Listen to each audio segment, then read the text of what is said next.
Took several years before Lee finally got into the win column. Of recent times, Jamie, the Red Raiders have had the better of it. Last year, a 27-12 win by Robert E. Lee. Yeah, 11 of the last 12, Bill. But what makes this matchup this year so exciting is in years past, one team's been good, one team's been down. This year, you got two football teams who look like they're playing their best football this season right now. All right, we'll get the coin toss. Doyle Pogue is our referee tonight.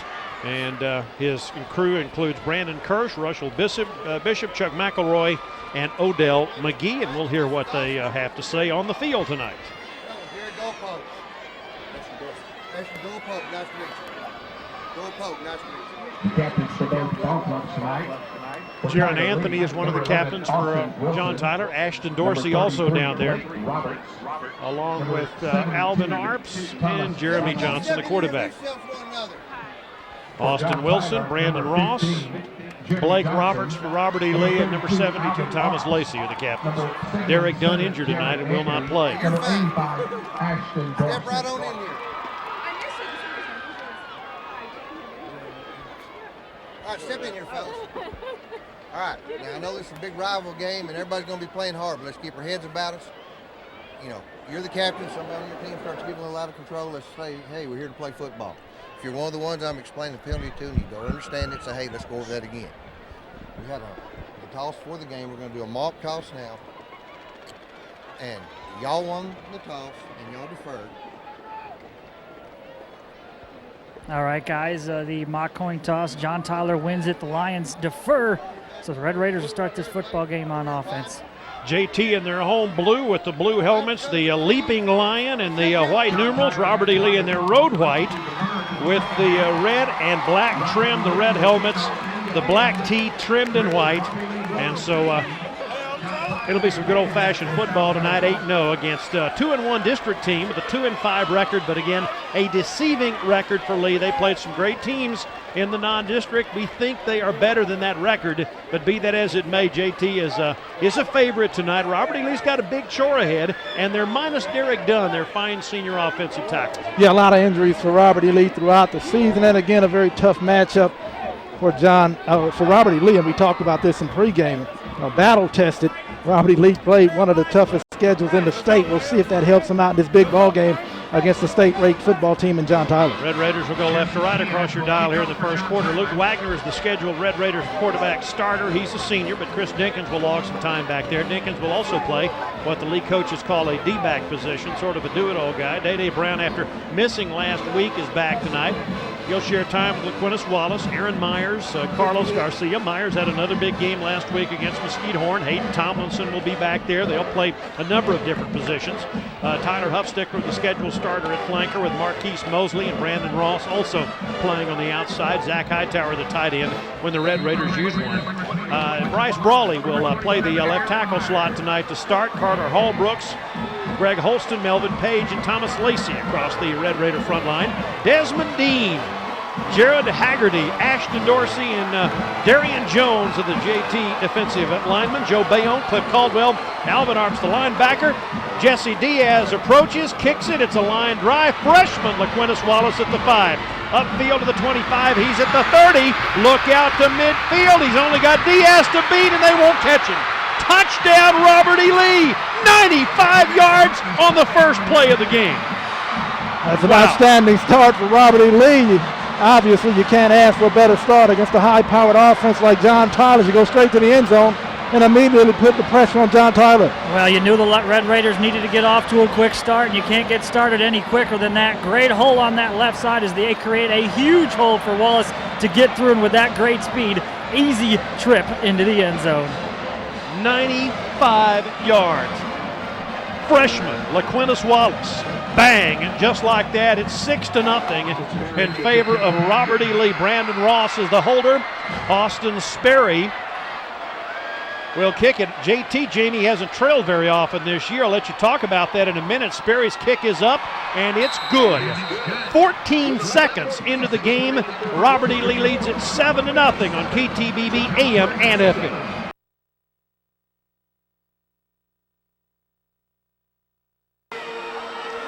Fans haven't even settled into their seats, and Laquinus Wallace goes 95 with a touchdown, 7-0 Robert E. Lee. Well blocked right up the middle of the field, and the history between these two teams being what it's been recently, dominated by Robert E. Lee. That's got to put a lot of pressure, at least some pressure on John Tyler.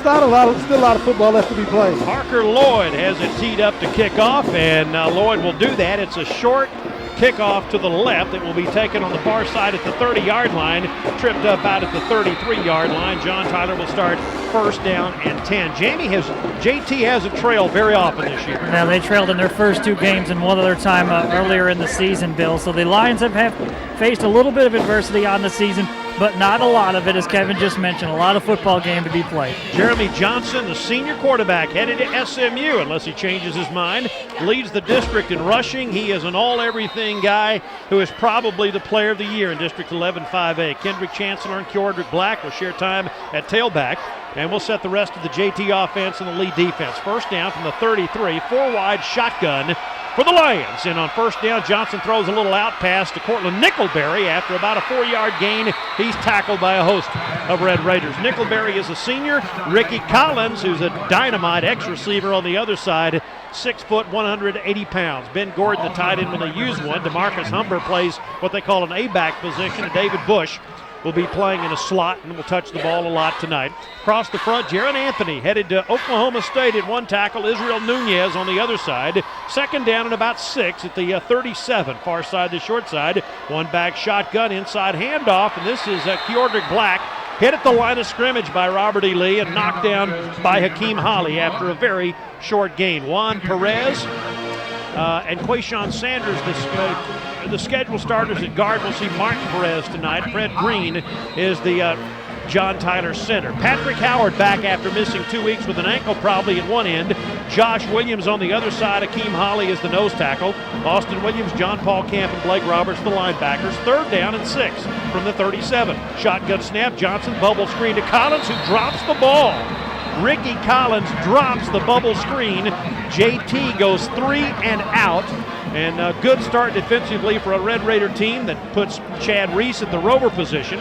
Gilbert Sutton, Cortland Browning, the cornerbacks. Damian Morgan and Marvin Gray are the safeties. It's 4th down and 6. That's an outstanding start for Lee's defense to get them a 3 and out against the high-powered offense. Once again, a great start for Lee. 4th and 6, and the JT punter is Tariq Spencer, who's handled the job for a couple of years now. Stands at the 23.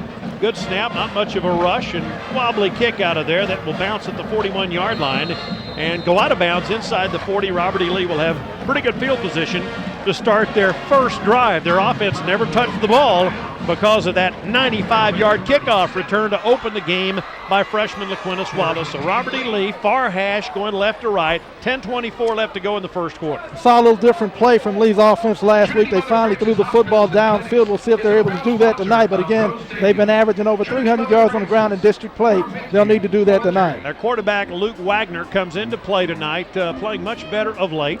He is 46 of 81 for 542 yards. And last week threw a couple of touchdown passes, one of them to Wallace. First down at the 37, going left to right.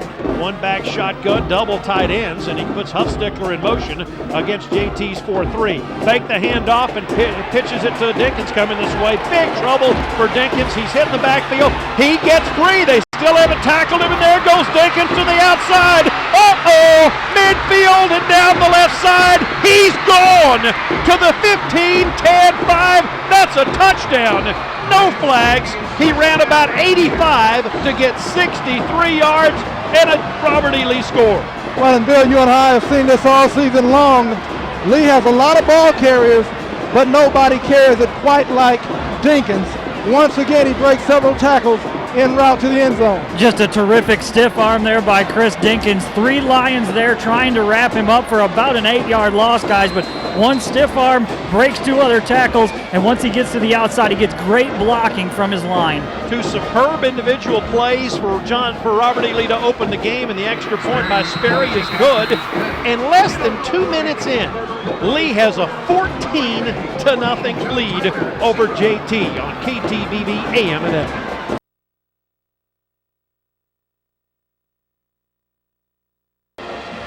A a nightmarish start for John Tyler. 2 Robert E. Lee plays, 2 touchdowns on a kickoff return, and then an unbelievable effort by Chris Dinkins to go 63. Well, again, a lot of football left to be played, but if you're John Tyler, again, with the recent history, you got to be thinking, not again. Kickoff takes Ricky Collins to the 3. He's coming upfield, and he is tackled inside the 20-yard line by a swarming, fired-up group of Robert E. Lee Red Raiders. The first guy there is Dalton Harris, a junior linebacker, and he was joined by plenty. 9:58 to go in the opening quarter. It's 14-0 in favor of Robert E. Lee, off to a fast start tonight here against JT. Well, special teams, offense and defense clicking so far early in this ball game for Robert E. Lee. John Tyler, up to this point, yet to get going. Again, John Tyler averaging 48 a game. They were 3 and out on their first series.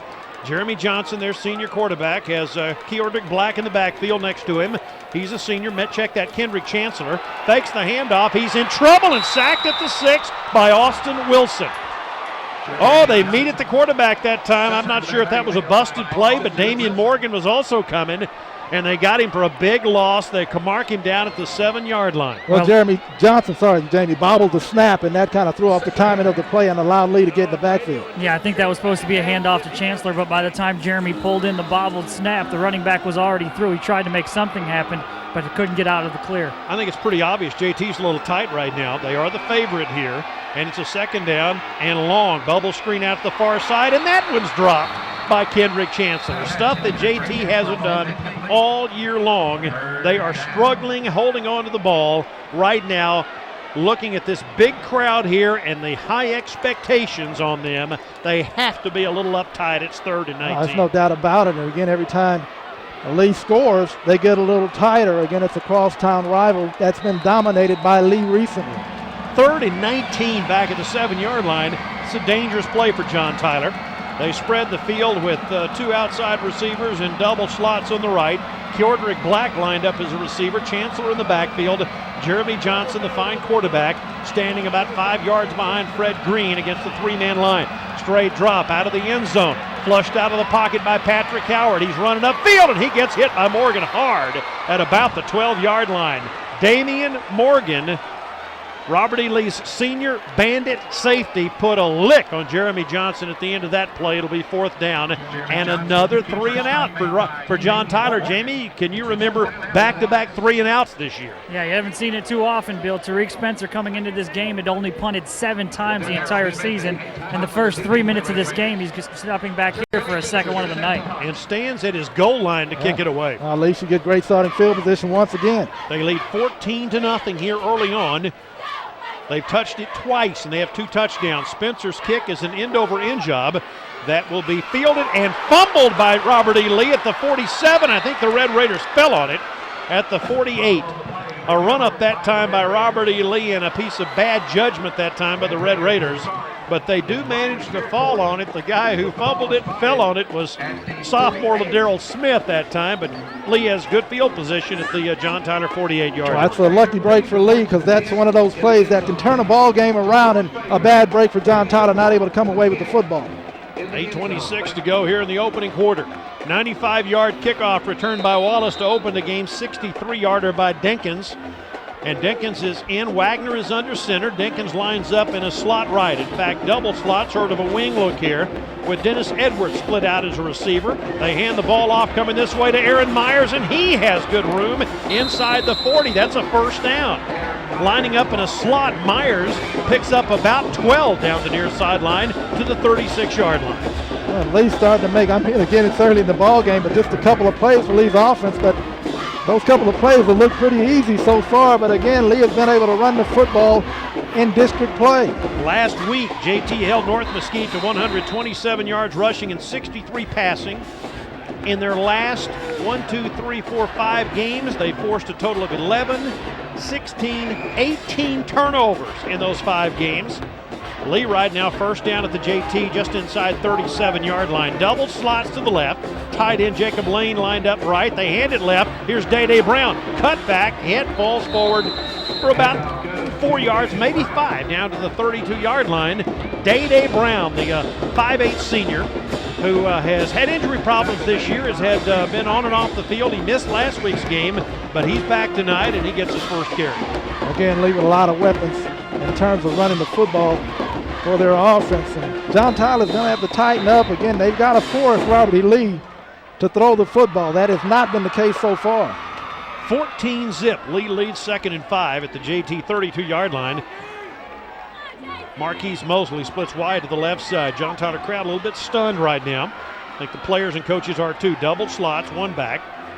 Wagner puts a man in motion, Myers, who lines up behind Dinkins. They hand the ball off to Aaron Myers. He's hit at the line of scrimmage, but falls forward to the 29-yard line. Picks up about 3.5 after all that. It'll set up a 3rd and short inside the 30-yard line. It's a trap play. There's a lot of traffic in front of him. A lot of Lee's offensive line actually slowed down the ball, carry a big play right here for JT's defense. Cliff Caldwell comes off the field briefly as 57 tackles. In his stead coming in is Dale Bowser for the Lions. And as we approach midway through the first quarter, Red Raiders make their substitutions. 3rd down and about 2.5. Scoreboard says 3rd and 2. Nose of the football inside the 29. Ross split wide to the left side. Slot right this time for Robert E. Lee. LaQuintus Wallace offset backfield behind Luke Wagner from the 29-yard line. They put LaQuintus in motion, and Wagner on the play action. He's going to have to scramble. He's going to be in some trouble. He will step up, and he's going to throw downfield into coverage. It's caught by Brown, and he scores! Unbelievable! Wagner got out of trouble that time and throws that ball to a wide-open Day Brown at the 5, and another Robert E. Lee score. Well, and right now, Robert E. Lee can do no wrong. Wagner able to scramble and find a receiver downfield, and Day Brown to the left side of the formation, who is able to dance into the end zone. Great job by Wagner to stay alive in the pocket there, guys. Got away from trouble, continued to keep his eyes downfield until he found an open receiver. Unbelievable. Half a quarter, 20-0, with the extra point to come by Austin Sperry. Shocking. Sperry's kick is up, and it's good. 6:10 to go in the opening quarter. Lee 21, JT nothing on KTVB AM and FM.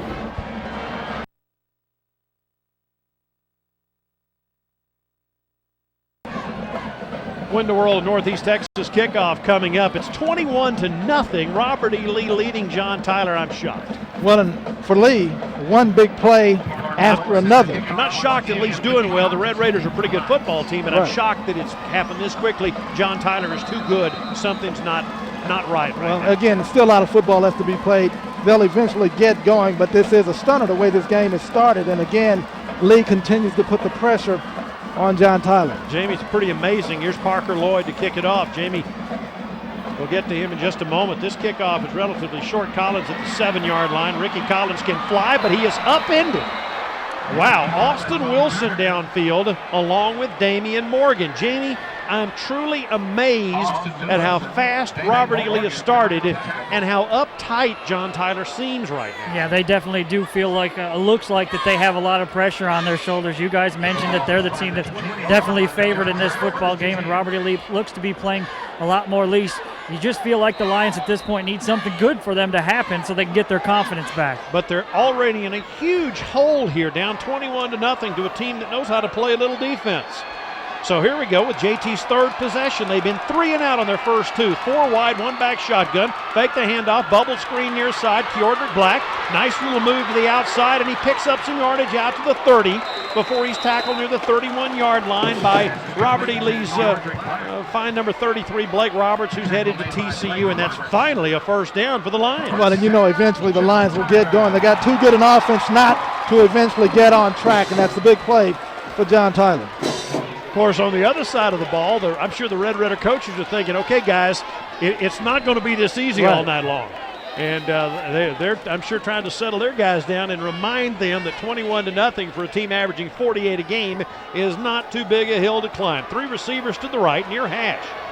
1st and 10 at the 31-yard line. Whistles blow, and I think John Tyler again flinched. One of their offensive linemen flinched, and that'll be a 5-yard walk-off. That's the first penalty of the night against John Tyler, but again, it would indicate butterflies that still haven't left. Normally by now the butterflies are gone, but this will be a 5-yard walk. Well, because normally by now for John Tyler, they're leading, the ball game, but that's not been the case here so far. But again, still a lot of football left to be played. All right, 1st and 15 back at the 26-yard line from the near hash. JT's Derek Rush, and his guys send 3 receivers to the right.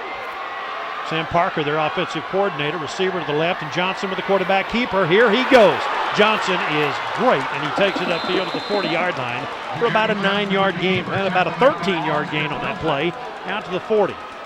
He's going to be, well, call it 14 yards. He's about a yard short of the first down, less than a yard, really, at the 40.5-yard line, so it'll be a 2nd down and 1 coming up. Yeah, that's more like it for John Tyler. Big run by their leader, Jeremy Johnson. Good job.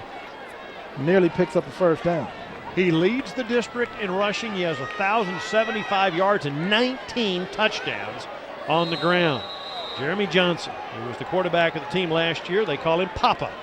From the near hash, 2nd down and short, just outside the 40, 4 wides, 1 back shotgun. Lee with 4 down linemen this time.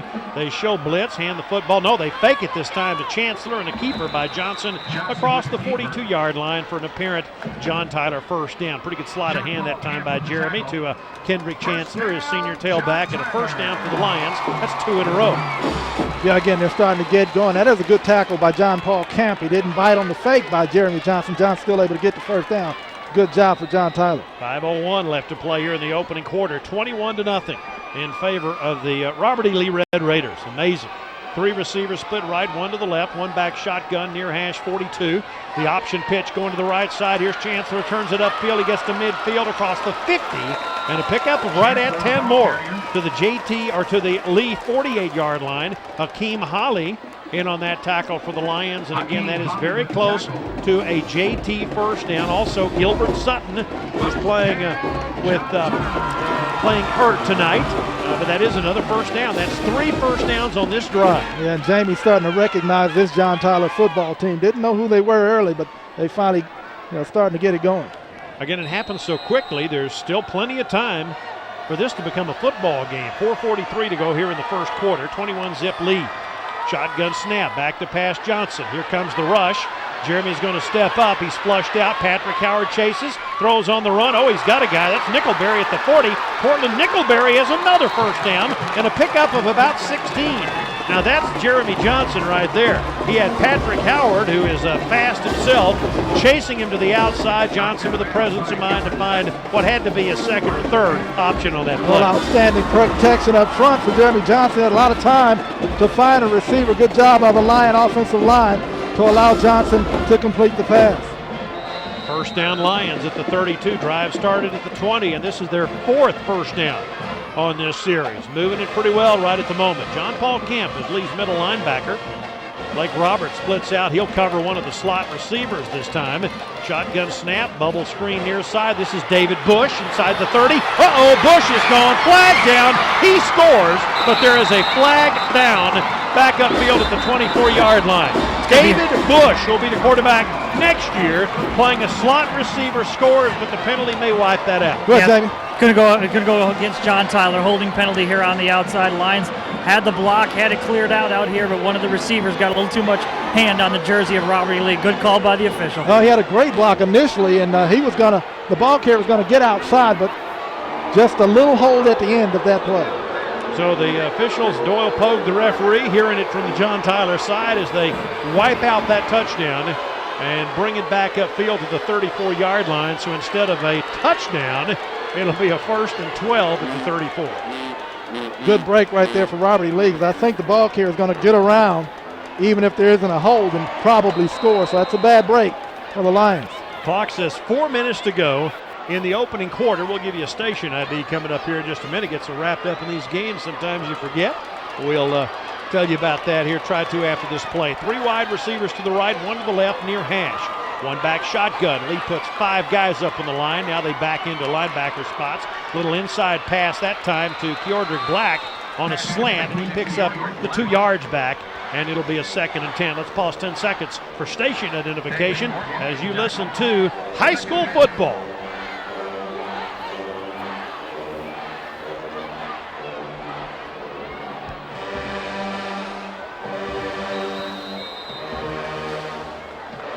JT against Robert E. Lee tonight here at Trinity Mother Frances Rose Stadium. Big crowd on hand tonight. Red Raiders up 21-0. Second in its first quarter, but second down and 10 for JT at the Lee 32-yard line. They line up in a double slots. This is normally where they run the jet sweep if they choose to do so. Instead, Johnson tries to hand it off to Kendrick Chancellor and runs into somebody and falls down at the 34-yard line. There's also a penalty flag. That was a slam-bam kind of a play, and again, let's see what the flag is. Mitchell Moorhead didn't make the tackle, but he blew up the play. Again, we'll get the penalty call. And let's see what this one's all about. Again, there have been 2 penalties tonight, both on John Tyler. They're going to wave it off. So it's a 3rd and 10 as you take the result of the play at the 33-yard line. He actually lost about a half a yard. Scoreboard says 3rd and 11. That's probably closer to the truth. 3rd and 11, call it, from the 33-yard line. And what may be a passing down here for John Tyler, we'll see. 4 wide receivers, 2 to the left, 1 to the right. Chancellor in the backfield. They've got Black in a slot left and Collins split to the left. He's had a great season. 3 down linemen for the Red Raiders. Long count here for Johnson, back to pass. And he steps up, throws a bullet downfield to Collins, who makes the catch at the 23. That's very close to a first down. Collins, a little curl route down the near side near the hash mark, and close enough that the officials are going to measure for it. Well, that's a great job by the receiver to find the soft spot in the zone. An excellent pass by Jeremy Johnson. And marking it just a little short, but we'll get a measurement. Collins' 26th catch of the year. He has scored 10 touchdowns and is averaging 28 yards of reception. Guys, you can really see that the respect that John Tyler has for the defensive front and the pressure of the Robert E. Lee Red Raiders. Ricky Collins is known for his big playmaking ability, getting down the field with the fly routes and the post routes, but so far tonight, Ricky Collins, any route that he's run has been cut off short. I think that's because JT wants to hurry and get that ball out quickly. Chain Gang stretches it out here, and it's going to be first down, JT. He gets what, number 6 in the drive, perhaps? Well, obviously they're on the move, and it took them a couple of series to get going, but the Lions have finally done just that. 2:39 left to play here in the opening quarter. Lee up 21-0. They scored on their first 2 plays, a kickoff return and then a Dinkins 63-yard touchdown run. And then a 29-yard pass to Day Brown from a scrambling Luke Wagner. But JT's on the march. First down at the Red Raider 22-yard line, near hash. 3 receivers split right, 1 to the left. Lee in a 4-3 look defensively. Johnson snap, bubble screen to the right, overthrows Chancellor, and they better make sure that ball goes out of bounds. I think that was a backward pass. It was to the 34-yard line. Chancellor sort of nonchalants that thing, and that was a backward pass and would have been a fumble had somebody recovered it over there. You can see Lee's coaching staff from here telling his defense to get on the football. They were not able to do it before it went out of bounds, and that's another bad break for John Tyler. Very uncharacteristic of what the year has been like. They haven't made those kinds of mistakes. In fact, in their last 4 games, they've had only 2 turnovers. So John Tyler not used to making these kinds of mistakes, but that'll make it a second down and about 22 back at the 34-yard line. 3 receivers split to the near side of the field. Late first quarter. Johnson, bubble screen inside Collins, looking to put a move on a guy and does to the 30-yard line before he's tackled by Chad Reese, who rarely misses. Chad's a pretty good player. He got part of that back, not a lot of it, but about 6 of it back, and it'll be a 3rd down coming up, 3rd and about 16. That's a solid tackle by the hardest hitting Red Raider. Able to wrap him up and bring him down after a short game. 3rd and 18. They're going to actually mark it near the 31-yard line. 3rd and 18 here with $1:45 to go in this opening quarter. On the near hash, the offensive coaches. Sam Parker, whose father Dennis was a head coach at Marshall High School and other places, sends the play in. 2 receivers to the right, 1 to the left. In the backfield is Kjordrick Black. They put a man in motion, and there are penalty flags all over the place. Maybe another flinch on that offensive line by John Tyler. Well, I mean, running back was also falling out of his stance prior to the snap of the football, and we talked about how tight John Tyler is, and they continue to hurt themselves. That is almost Dallas Cowboy-like with the 5-yard walk-offs here. And the Lions really need to lose that habit tonight if they're going to make a football game out of this. Now it's back to 3rd and 24 at the 36-yard line. So a long way for the Lions to go. Remember, Jesse Diaz, a pretty good kicker. He has 4 field goals this year and more than capable of hitting, but they need to get him a little closer. The Lions want a lot more than 3. 4 wide receiver, 1 back shotgun set. Back to pass Johnson. Looks like he's going to run. Patrick Howard has a hand on him, and the reinforcements arrive, and he loses yardage. Patrick Howard was the first guy there. Then Josh Williams, Damian Morgan, and Mitchell Moorhead clean up on the play. So the Lions drive stalls. It'll be 4th and long at the 38-yard line. They burned up a lot of clock time, had a half a dozen first downs, but come away with nothing. Yep, a promising drive, and it looks as though they're going to punt the football here, but boy, they seem to have gotten on track offensively, and it's amounted to absolutely nothing. Tariq Spencer will punt for the 3rd time. You already heard Jamie say that he punted only 7 times prior to tonight. He's nearly halfway there now, and we're just in the first quarter. He stands at his own 48-yard line. Snap, not much of a rush. Spencer's kick is a spinner, but effective, and downfield it is into the end zone. One of the Lions tried to down it, but tried to catch it over his shoulder, Eric Godina, and he couldn't get his hands on it. It goes into the end zone. That's a minor break for Robert E. Lee. They'll get the ball at the 20 instead of the 2. This is their worst starting field position offensively. Again, great job by the Lee defense. Well, Derek Rush and his fine coaching staff have had a great season this year, 8-0 coming in. But, on the other hand, this just might be the kind of test they need now.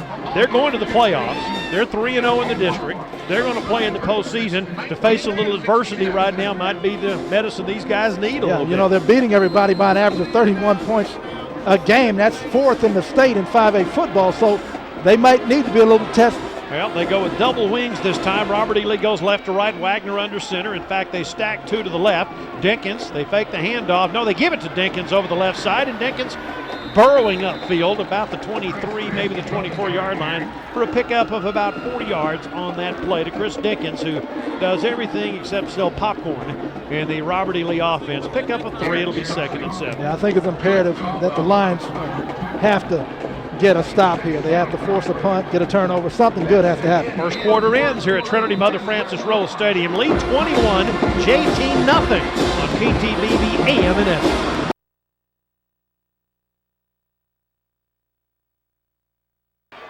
Second quarter here at Trinity Mother Frances Rose Stadium, 21-0 Lee. They've got the ball. 2nd down and 7 at their own 22-yard line. Handoff right side to Day Brown. Nothing doing there. Ashton Dorsey, Darian Jones, and others in on that play for John Tyler. It'll be a 3rd down for Day Brown, who had over 1,000 yards rushing last year, but injuries have limited his effectiveness this year. But the Red Raiders certainly hope to have him healthy and ready for the playoffs. That was an ugly first quarter for John Tyler, but they've got a chance to make a play and force a punt. We'll see what happens. 3rd and 7. Red Raiders haven't had to punt it yet. 3rd and 7 at the 23-yard line, just underway in the second quarter. As Robert E. Lee faces a 3rd and long. They send Marquise Mosley out to the near side. Hightower and Lane are the double tight ends. Double slots to the near side. Robert E. Lee going right to left here in the second quarter. Fake the handoff, and there goes Aaron Myers around right in, looking to get outside. Good open field tackle out there, short of the first down. Another penalty flag down, but a nice open field tackle by John Tyler that time. Number 5 for the Lions is Chris Hackett, the safety. Now there's a penalty flag. He has the man in motion going towards the line of scrimmage. You can do that in Canada, I think in arena ball, but you can't do it in regular old football, so it can be a motion penalty against Lee. Chris Hackett, 6'2", 175. Good-looking junior strong safety. Made a nice tackle on Brown, and that would have been wiped out anyway. They have declined it. They've declined it, and so it'll be 4th down and about 3 for Robert E. Lee. So the Red Raiders look like they'll have to punt for the first time. Brady Jones, their punter, is the district's leader in that category, averaging 40 yards a kick. 40.37. So it's 4th down, and we'll see Brady Jones apparently for the first time. Great job by the Lion defense, able to force a punt to open up the second quarter. Again, not a very good first quarter. And they should get some good starting field position. Last week, Robert E. Lee knocked off Mesquite Horn 48-27. Wild game at B.H. Hanby Stadium. JT beat North Mesquite here 34-6. Lee is the designated visitor tonight with John Tyler, the home team. But it's Home cooking for both here tonight. Big crowd on hand on both sides of the field. Jones standing at the 13-yard line. Check that, the 14 to kick it away. Here in the second quarter, his team up by 3 touchdowns. John Tyler hoping to get good field position. They go for the block. Jones gets it away. Nice end-over-end kick that will bounce and take a good roll downfield for Robert E. Lee inside the 35-yard line down to about near the 34. And so John Tyler will start. Again, they had an excellent drive on their last possession, only to see penalties and mistakes kill it at about the 30, once they got across the 30-yard line. Yeah, they got their offense on track, but still nothing to show for it. They'll get another opportunity here, and at some point they're obviously going to have to get in the end zone. This is the 3rd season for Derek Rush. Played linebacker at Mississippi State for Jackie Sherrill. Jackie was in town for an A&M function a couple of weeks ago. Former Aggie coach, former Mississippi State coach. Talked to him that morning, and he was going over to see Derek at John Tyler. Got a chance to see one of his former players. Says Derek just one of those quiet players when he played for him, but he was a good one. First down at the 36. Double slots to the left. They run the jet sweep, fake the jet sweep, and it's keeper this time by, I believe this is David Bush who took that snap. Or is that Jeremy? That's Jeremy Johnson for about a yard on that play. Fakes the sweep and to David Bush and keeps himself for a short gain. It'll be second. Yeah, Robert E. Lee is simply winning the battle up front so far in this ball game, and they've done what they've had to do against Jeremy Johnson, contain him and stop the big plays. 2 minutes into the second quarter, Lee up 21-zip. That's not a misprint, folks. Your ears are not clogged. That is the truth. 4 wides, 1 back shotgun. Make the handoff, bubble screen far side. This is a positive play upfield for John Tyler past the 45 out to the 47-yard line, and a little quick pass to Dimitri Curtis. And so it'll be a first down for the Lions at the 47-yard line. Yeah, and teams have been able to do that against Lee's defense all season long. The quick hitters for good yardage. That's a great job, good recognition by John Tyler. Great block on the outside there by Ricky Collins. Clears out enough of a lane for Curtis to pick up the first down. At the 47, far side, the short side, 4 wide receiver, 1 back shotgun. Lee loads up the line of scrimmage. They throw the bubble screen to the near side to Bush, and look out, he can go. He breaks a tackle at the 45, and they grab him around the shoulder pads at the 43, looking for the old horse collar call. I don't think they're going to get that, but it will be close to another JT first down. Well, I think the official reached for a flag and then decided not to grab it, but again, a quick hitter for good yardage for John Tyler. It's amazing once they started calling it the Roy Williams. Everybody wants the you can't grab the back of the shoulder pad is basically what it amounts to.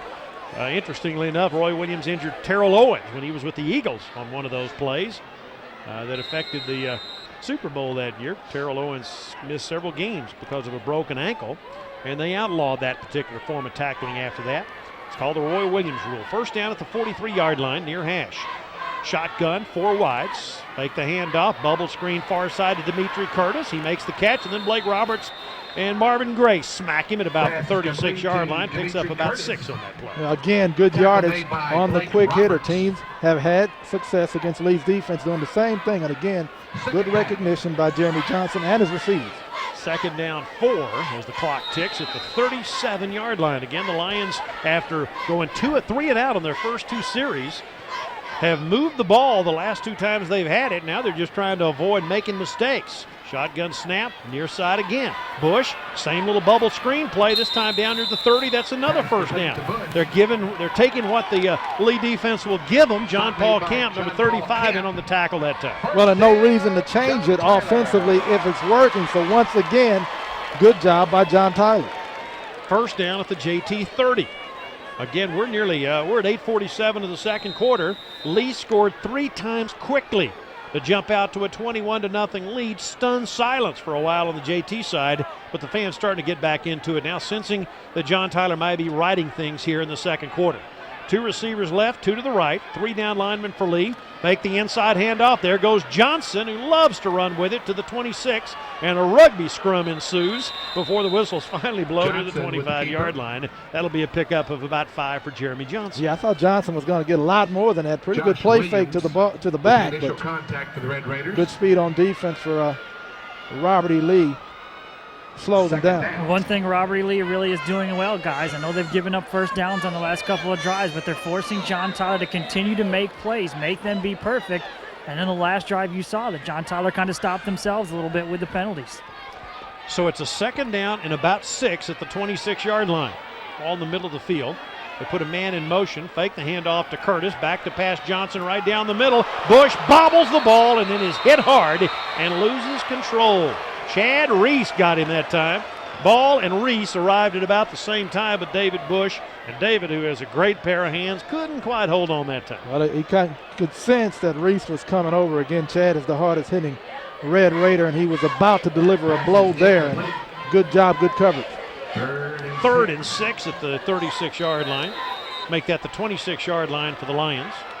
Senior Jeremy Johnson has Keordrick Black in the backfield with him. Bush lined up in a slot right. Curtis along the near side along with Nickelberry. Collins goes left. Shotgun snap, run the option. Looking to turn it downfield. Johnson's going to be short of the first down. He gets smacked at about the 22-yard line by Damian Morgan that time. Austin Wilson in the area as well, and the Darrell Smith, number 14. It'll be 4th down, and the Lions will still need about 3. Well, Lee is flying around the football. Good reaction by Lee's defense. And it looks like the Lions will call timeout. We'll take it with them. It'll be a 30-second break. 21-0 Robert E. Lee back at 30. KTVB AM and FM.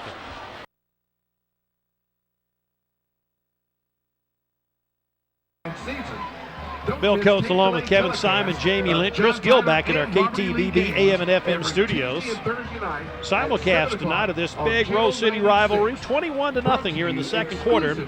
Robert E. Lee stunningly ahead of John Tyler, but the Lions face a 4th and 3 just inside the 23-yard line. Well, obviously a big play for JT's offense. Not able to get much going on the scoreboard, at least. We'll see what happens. LaQuintus Wallace, the freshman, returned the opening kickoff 95 yards. Next time Robert E. Lee touched the ball, first play, 63 for Dinkins. Next time they touched it, 29-yard touchdown pass to Day Brown. 4th and 3 at the 23. JT's going to go for it. 4 wides, 1 back, Bush in motion. Hand the ball to Bush. In some trouble, but a nice move to the inside, and he stretches it out and has the first down.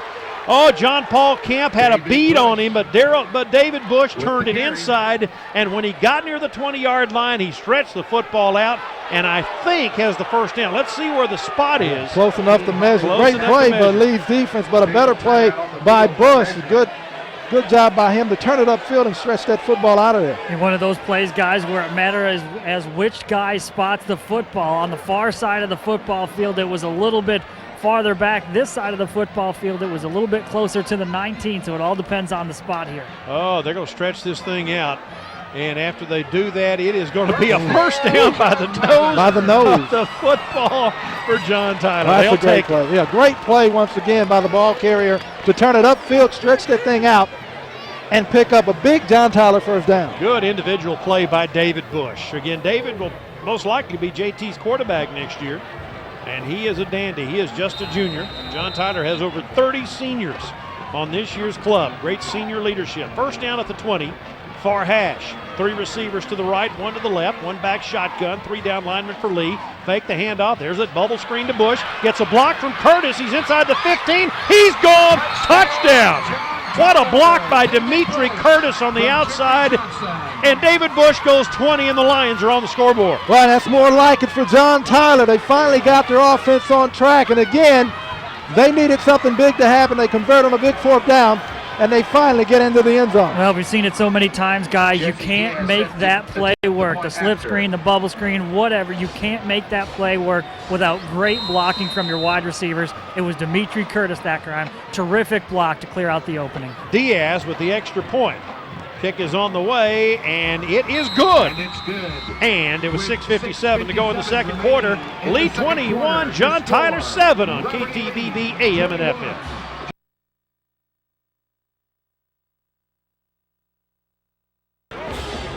A 20-yard touchdown pass on a bubble screen from Johnson to Bush. 21-7 the score. Robert E. Lee with the lead. Points, guys. First you, Kevin. Well, John Tyler's not going anywhere. I mean, the football is good enough. I mean, this team is good enough that they're not just going to fold their tents and go anywhere. They're going to stick in there and give it their best shot. And you, Jamie.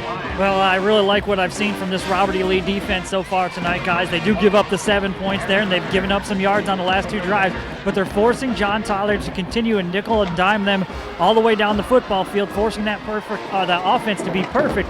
And JT so far this season has normally been a quick strike offense. Diaz teed up at the 40-yard line. kick is away. They kick it to LaQuintus Wallace again at the 9-yard line. The freshman's upfield in some trouble. He won't get a 95-yarder this time. He's tackled at about the 16. 5 blue jerseys around the football that time. Lee will start from about their own 16-yard line. Outstanding kick coverage. They had everybody in on the tackle. Good job. And John Tyler seems to be getting in some kind of a rhythm. We'll see if they can repeat what they did defensively. Yeah, much better kickoff that time by the Lions. The first one was a straight line drive kick. This one had air under it and still went inside the 5-yard line. So a terrific kick there by Jesse Diaz. Now the Red Raiders will try to punch back. John Tyler just hit back for the first time tonight. After Lee's fast start, the Red Raiders had the 14-point lead midway through the second quarter, but their own 16-yard line. Dennis Edwards splits out wide to the right side this time. Jacob Lane lined up as a tight end left, double slots to the right near hash. Wagner, the quarterback, and a Lee player flinched that time. One of the guards, a little movement pre-snap that time, and that will cost the Red Raiders 5 yards on that play. And that Lee offensive lineman, Melvin Page, sort of slaps himself that time, and it'll be first and 15. John Tyler is starting to get excited defensively, getting the crowd into it. So again, Lee is going to have to respond after giving up the score. Ball moved back to just outside the 10, near the 11-yard line. So the Red Raiders will start with the first and 15. Edwards stays in, goes wide to the right side. The near hash, same double slot, one back formation. They hand the ball. LaQuintus Wallace looking to get outside, cuts it upfield. Nice hold by Wallace. He'll get the 5 back plus about 2 more. That's a 7-yard gain for LaQuintus Wallace, who's going to be a great one. Last year at Hogg Middle School ran a 10.600, which, as we've said before, probably would have won the District 11 5A varsity track meet. That's a gain again of right at nearly 8 yards on that play. It'll be second down. Yeah, that's not fair to the other middle schoolers, but a great job by Wallace to turn it up and get good yardage. That's the first time I've ever heard a high school broadcaster refer to what a kid did the last year in a middle school. Yeah, that's amazing. Wow. And again, LaQuintus, again, he's the 3rd freshman to play at Lee. Tyrone Ross, of course, had a great career at Robert E. Lee as a running back. It's a 3rd down and about 7 at the 19-yard line. They put Dinkins in motion, double slot to the right inside. Handoff, big hole for Myers upfield. Aaron Myers close to a first down. Last week he had over 180 yards, 189, and touchdown runs of 79 and 65 in the Mesquite Horn game. I think it's going to be it's either going to be first down by an inch or 3rd down by an inch. Give him the first down. That's a close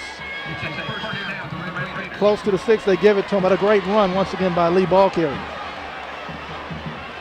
So with 5:49 to go in the second quarter, Red Raiders have the first down at the 26-yard line. Again, Lee with a incredibly fast start. The Wallace kickoff return, the Dinkins run, and then the touchdown pass to Day Brown. Fans on the near side, the home side, where John Tyler's people are sitting tonight, stunned by that start. But to their credit, the Lions have settled down, and now they're playing a little football. First down and 10 at the 26-yard line. From the near hash, slot right, tight end left. Inside handoff, Myers, and he's hit hard at the line of scrimmage that time. Pretty good play by Joe Bayonne, the senior, 5'10", 210-pound veteran John Tyler linebacker on that play second down. They absolutely got good penetration from the left side of their defense and blew that play up immediately. Second and 10 at the 26. Again, the Red Raiders bring 4 guys off the bench. Send Jacob Lane to the sideline. Actually, 3 of them walk over and get the play call. Only 1 sub this time. Lane, the tight end, goes off. Mosley comes near side. Raleigh playing the tackle spot. Bryce has played 3 positions, nose tackle, guard, and tackle tonight with Derek Dunn out. So second down and 10. Fake the handoff, bootleg rollout for Wagner. He has room downfield. He's looking to throw it to McEwen, and that ball is thrown a little short of the mark, and it is incomplete at the 41-yard line. The Lee coach is screaming for pass interference over there. That ball was a little underthrown, and McEwen could not come back to it. But they're going to say the JT defender, I think that was Javalis Hurd downfield in coverage, was just doing his job. Well, and we saw some of this from Robert E. Lee last week against Horn. They decided to go downfield and had some success a week ago, pretty well covered by John Tyler on that one. That was Joe Bayoun, the linebacker, getting down the field there, guys. A pretty good job by the Robert E. Lee offense to get the matchup with your receiver on a linebacker, but good hustle by Joe to get down the field and get a piece of that one and knock it away. There you go. So it was 28, not 8 on the coverage that time. So 3rd and 10 for the Red Raiders at their own 26-yard line. They put Dinkins in a slot right. They have a tight end lined up right, and Lee wants a timeout with 4:31 to go in the second. We'll take a 30-second break with them. The Red Raiders lead the Lions 21-7 on KTVB AM and FM.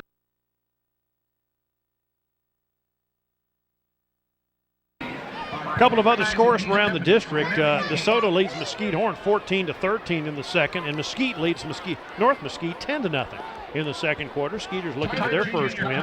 And under this current format, if Mesquite 0-8 on the season, if they can win their last 2 games, they get in the playoffs. Ain't that something? That's something. That's why you keep playing, you know. You turn your season around. 21-7, 4:31 left to play in the second quarter here at Earl Campbell Field and Trinity Mother Frances Rose Stadium. The Red Raiders leading the Lions in this annual district showdown. There's been talk that next year JT might be a 4A school, and this might be a non-district game. Still a lot left to do before that's decided. It's a 3rd down, back to pass Wagner on a 3rd and 10. Wants to throw a screen pass, and he has Day Brown. Look out. 30-yard line, upfield 35, out to the 39-yard line. That is a first down. Wagner did an outstanding job that time to draw the rush and find Day Brown coming out of the backfield for a gain of 13 and a first down. Well, that's been Luke Wagner's best play of the season. He does a good job, as you mentioned, drawing the defense to him before dishing that thing off at the last second. A big first down for Robert E. Lee. Boy, Wagner, after a really slow start to the season, has settled down and has played some pretty solid football for the Red Raiders. I cannot imagine a young man more analyzed, dissected, and criticized for a high school quarterback. But when all is said and done, he's kind of been a difference maker for the Red Raiders. Oh, he's gotten it going, and Lee right now is doing exactly what Jamie said they needed to do. They're using the clock and keeping John Tyler's offense on the sideline. First down and 10 at their own 39-yard line. Double slot, one back this time. They put Aaron Myers in motion, hand the ball to him, and he gets around the edge. And he picks up 10, 11, 12, 13, 14 yards, maybe 15, depending on where they spot it, near the 46 of John Tyler. Well, good patience by Myers. He just watched the blocking develop in front of him before he turned it upfield. And once he turned it up, it was a burst of speed to get the first down. Well, Lee has proven in recent weeks that they can run the football. And they have about 5 different guys who can carry the mail. Aaron Myers having the hot hand right now after last week, and that was a good run. They've turned it on again on the ground in district play and just destroying defenses that way, and off to a great start tonight. 4 minutes left to go in the second quarter. 21-7, Red Raiders lead the Lions. First down at the 46-yard line. Slot right, high backfield this time. One wide receiver split right, Dinkins in motion. Hand the ball off to Wallace. LaQuinn is looking to get around the end for about a yard. Excellent play by Tariq Spencer, the senior free safety on the outside. The other freshman to play at Lee, and it took me a while to remember his name, and I know the mom and dad and I know the kid, but John Giles, who played as a freshman at tight end for the Red Raiders and played on the state championship team along with Tyrone Ross, are the only other freshmen to play in the Mike Owens era on a regular basis, at least on the Robert E. Lee varsity, and both those guys made great contributions. That's an outstanding play by Spencer. Did not allow Wallace to turn the corner. Good tackle. Second down and 9. Spencer, an outstanding player, 3 years on this varsity, and a decorated veteran. Double slot, one back. Wagner under center. He puts a man in motion. Hands the ball to Dinkins, looking to get around the end. Dinkins does. 40. Run out inside the 40-yard line. He's going to wind up picking about 7 or 8 yards out of that. Actually, Derek Rush is talking to one of the officials on the near side. They're going to mark his forward progress inside the 37. It'll be third down and just about a yard for the Robert E. Lee Red Raiders. Yet again, go ahead, James. Yeah, Coach Rush is not upset about the spot. He's upset about a holding call that was missed out here on this sideline. It was right here in front of the JT bench, so Coach Rush is absolutely livid. The most upset I've ever seen him. He is a very calm guy. It's still going on.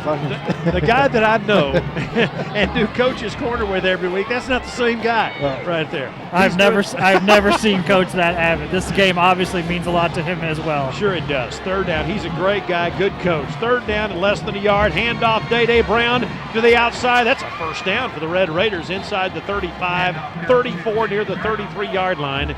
And again, the Lions coach is still giving them the earful on the near sideline over there. It's a first down, Lee, at the just near the 33-yard. Well, again, methodical, just keeping the football, keeping it out of the hands of Jeremy Johnson, just moving it and keeping the chains going as well. Great job by Lee's offense. 2:45 left to go in the second quarter. Lee struck early and often. Touchdowns the first 3 times they touched the ball, kickoff return, first 2 offensive possessions. 21-7. The Lions have countered midway through the second quarter on a 20-yard touchdown pass to David Bush. Now a timeout on the field with 2:34 to go, and the Red Raiders leading 21-7. Back in 30. KTBB AM and FM.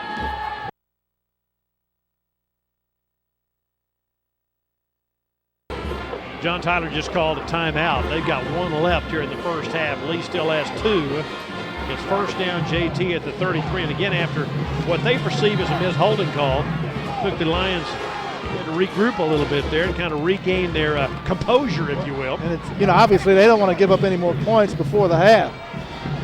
Red Raiders, on the other hand, want to get more points before the half. First down at the JT 33-yard line.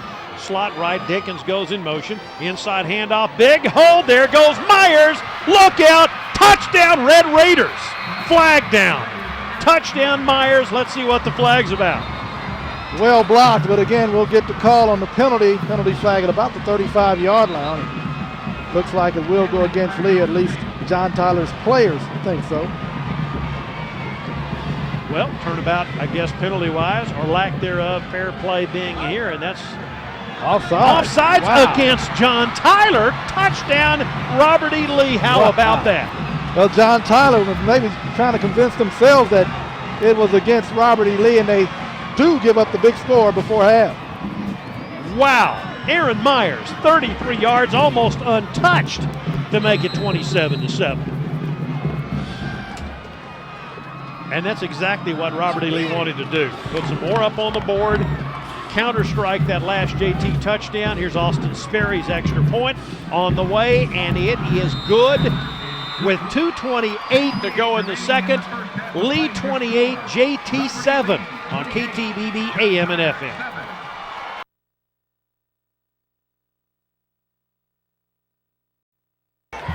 .228 left to play here in the opening quarter as Robert E. Lee counter punches. That turned out to be, what was that, an 84-yard touchdown drive by the Red Raiders. Again, the final 33 on the Aaron Myers touchdown run. There was a penalty flag down that turned out to be offsides against JT, 28-7. Robert E. Lee leading in this football game with 2:28 to go in the quarter. Well, and as importantly, they kept John Tyler's offense on the sideline. They chewed up some clock and then tacked on another touchdown at the end of it, well executed by Robert E. Lee. Talked to some of the Red Raider players earlier in the week, and you could tell they were excited about this game. They'd heard a lot about John Tyler and the 8-0 record, and get their chance to do something about that. Parker Lloyd kicks it to about the 10-yard line, taken by the Lions upfield. Here comes Keldrick Black, and he's got a hole, and he's taken down at the 35-yard line. One of the guys who got a hand on that play for Robert E. Lee looked like Austin Campbell, a sophomore linebacker.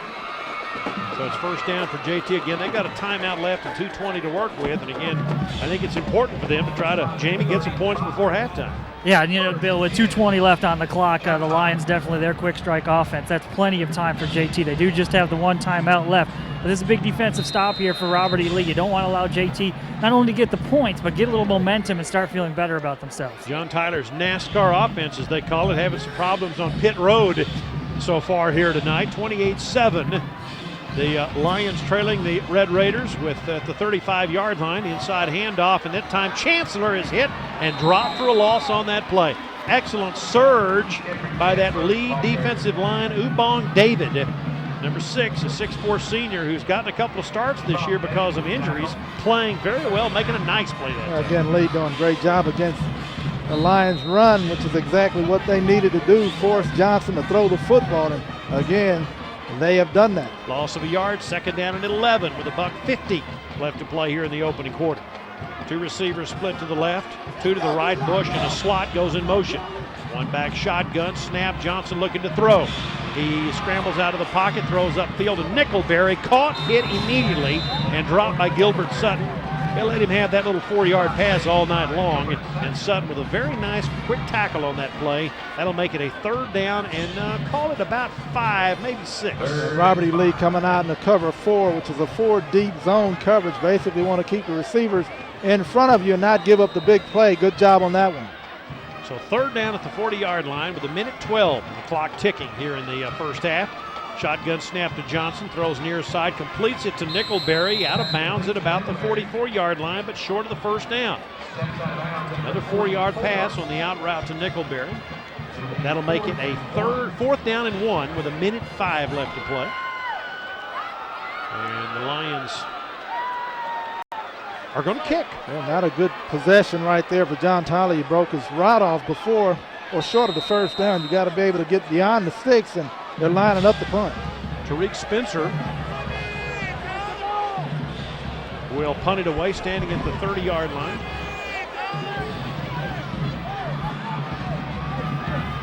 And the snap to Spencer, not much of a pass rush this time. Spencer's kick is end over end. Downfield, it'll bounce at the 23-yard line and will roll dead inside the 20 at about the 17-yard line. Coach Pinson, the basketball coach, new basketball coach John Tyler up here. Tony Pinson's team started practicing this week.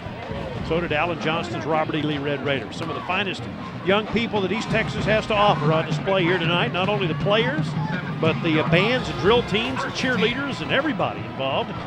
The best the Tyler area, among the best the Tyler area has to offer. 56 seconds left to play here in the first half. Robert E. Lee gets the ball back. Again, they still have 2 timeouts left. They make a big play here of some kind. They still might try to get something done. I think they're going to play it safe here. A 3-touchdown lead. A great and outstanding first half for Robert E. Lee. They'll play it safe. Yeah, Luke Wagner's going to take a knee, and the Red Raiders are going to be delighted, I'm sure, with a 28-7 halftime lead over John Tyler on this Friday night. Right. You just don't want to turn the football over down here. Play it safe. Again, you're up 3 scores. Take a knee. Take it to the halftime with a big lead. Jamie, who are you going to talk to first, buddy? The coach that's ahead. Okay, all right. That would Always. be Mike Owens. All right. Oh, shoot. You know, we'll always talk to the home coach, but both of them are home coaches tonight, so we'll hear We'll from talk Mike to Coach Owens Rush first. coming back out. All right, and Luke Wagner will take a knee one more time. And big smiles on Robert E. Lee's faces as they go to the locker room, but a determined countenance as they prepare to try and protect a 21-point lead in the second half. Derek Rush and his Lions will have some questions to answer. Jamie's with Coach Owens. All right, Coach Owens, 4 minutes into the game, you guys are up 21-0. Can you envision a better start than that? I can't imagine one. I just hope we come out. John Tyler's a second half team. They score most of their points in the second half. So we got to come out and put the ball in the end zone again and try to play tag with them. Do you feel like starting the second half, you guys really need to start out strong in the second half, just like you did in the first half, to keep them from getting any momentum? Yeah, see, they'll get the kickoff in the second half. We need to stop them right there. If we can stop them there and then put another one in the end zone, I think we might have it under control. But I'm not taking any bets on anything right now. All right, thanks, Coach. Appreciate it. Sure.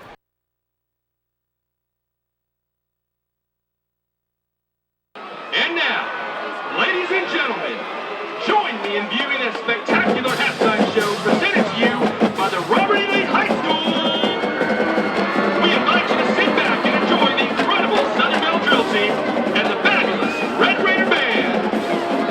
The officers are Captain Taylor Justice, Jillian Anderson, Jill Gecke, Morgan Hobson, Mackenzie Robinson,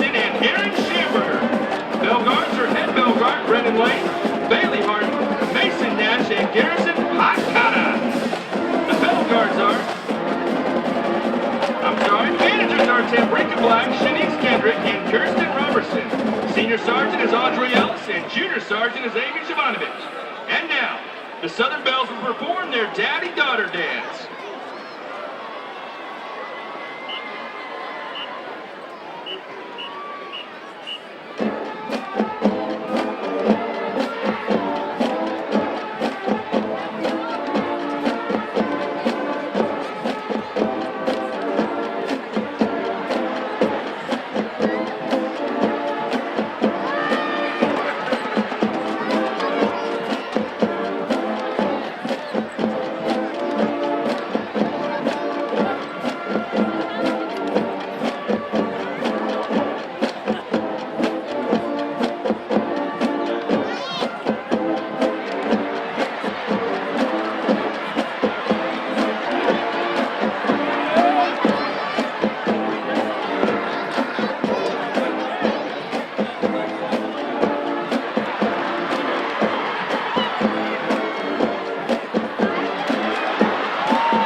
And there they go, the award-winning Southern Belles. The Belles are directed by Sarah Arnsby and Lindsay Shapiro. Dancer of the Week is Amy Zabatovich. Spirit Girl of the Week is Ashley Bouvet.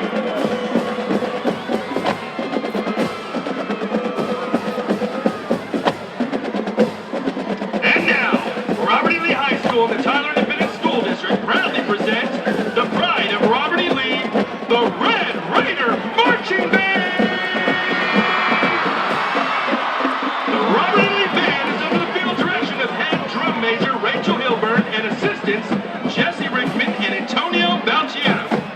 Red Raider Marching Band will be performing part of their 2009 Spirit Show, featuring the music of Earth, Wind and Fire, and Bill Chase.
Now, ladies and gentlemen, we would like to take just a few minutes to recognize our class of 2010 seniors.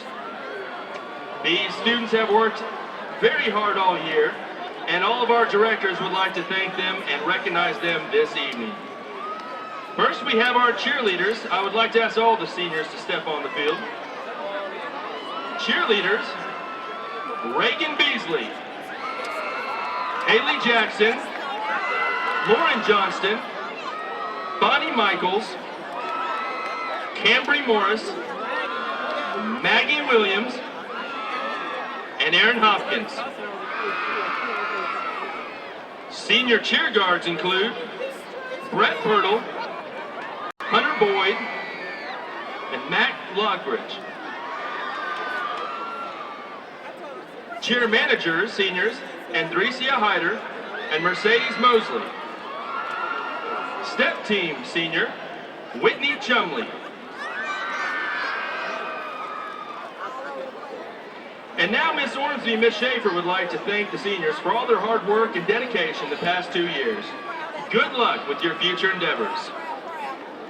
Captain Taylor Justice. Officer Jillian Anderson. Officer Jill Gecking. Officer Morgan Hobson. Officer Mackenzie Robinson. Officer Aaron Schamberger. Hayden Barnes. Roxanne Davis. Senior Sergeant Audrey Ellis. Junior Sergeant Amy Jovanovich. Kaylee Kraus. Allison Norton. Michelle Stone. Alex Way. Alyssa White. First year seniors, Ashley Bouvet, Benitria Stokes, and Janae Williams. Senior managers, Tambrika Black and Shanice Kendrick. Senior bell guards, head bell guard Brendan Lane, Bailey Harden, and Mason Nash. And finally, Mr. Castillo, Mr. Noyes, Miss Hand, and Miss Hawthorne would like to express their deep appreciation for our senior class. Without you, our band would not be the great organization that it is today. Thank you so much for your 4 years of participation in the band. Senior, Keaton Ainsworth, David Alexander, Candace Alums, Whitney Baskin, Sarah Bossinger, Ashley Benefield, Andrew Breimeyer, Hannah Brookshire, Chase Castleberry, Jordan Dell, Angel Dominguez, Devontae Ellis, Aisha Erkin, Ryan Escueda, Cody Freeman, Aaron George, Stephanie Garola, Andrea Gutierrez, Rachel Hilburn, Hunter Hobbs, Kevin Kelly, Elliot Levine, Lakin Lewis, Emily Lockridge, Daniel Medina, Troy Miller, Jesse Rickman, Margarita Rincon, Natalie Rincon, Joanna Saucedo, Jordan Shea, Carr E. Searles, Zachary Spear, Andrea Taylor, Samantha Thetford, Jessica Tuman, Jamie Valentine, Jennifer Villarreal, Jacob Walker, Kinsey Wallace, and last but certainly not least, Chelsea Willis.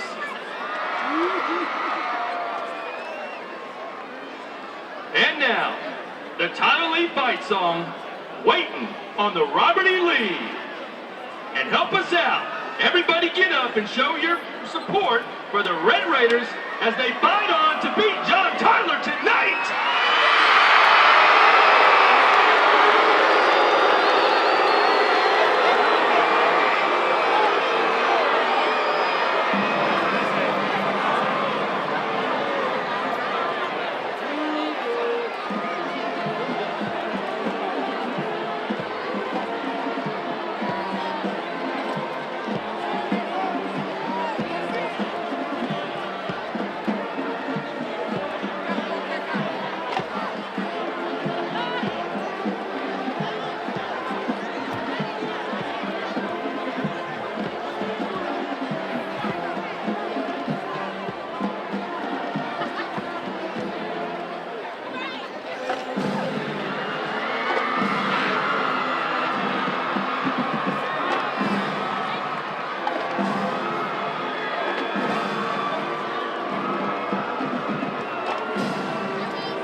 Mic check, 1, 2, 3.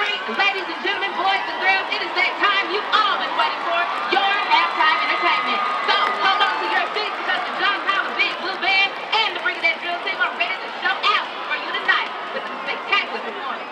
The band that is often imitated but never duplicated.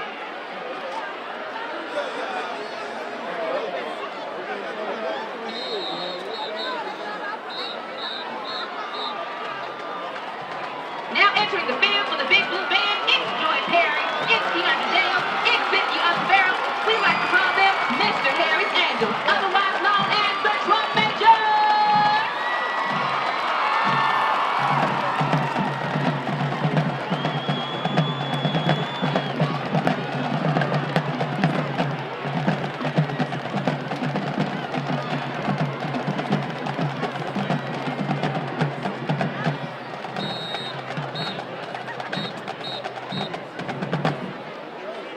Ladies and gentlemen, the pride of time with the John Tyler Big Blue Marching Band.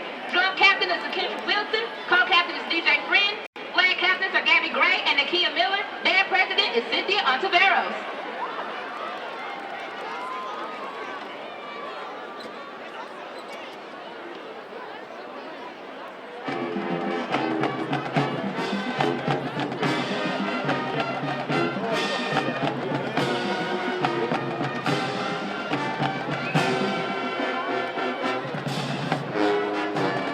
Ladies and gentlemen, it gives me great pleasure to introduce to you the 2009-2010 Brigadier officers. The officers for the Brigadier this year are Junior Lieutenant Brooklyn Nickelberry, Senior Lieutenant Ariel Lacey, and Captain Taliba Cadell.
Brigadier of the Week is Desiree Wickware. Pep Squad Spear Girls of the Week are Shavonna Chancellor and Jasmine Granberry.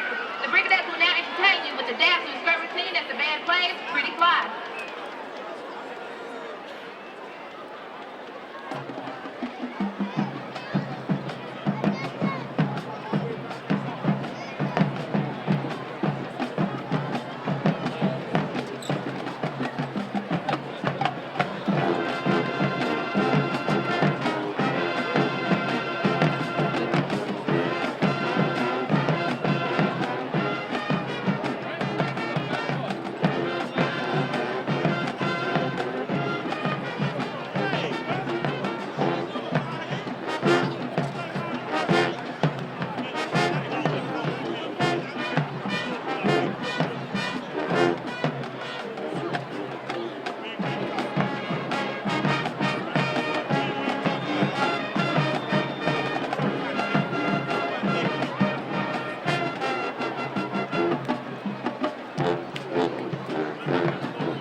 the cheerleaders, we have Thornell Lewis, Jaleesa Conley, Daisy Love, LaKendria Farmer, Patience Green, Yasmin Smith, LaAmbria Florence, and Whitney Jackson. Senior Brigadier members are Taliba Cadell, Ariel Lacey, Alejandra Rangel, Sandra Rangel, and Avery Taylor.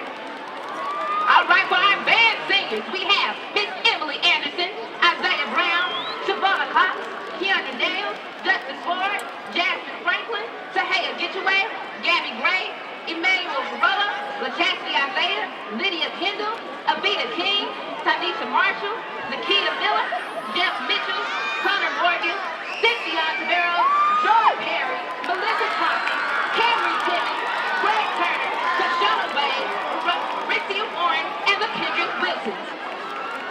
We love our singers and we wish you the best of luck for your future endeavors, and may God bless you.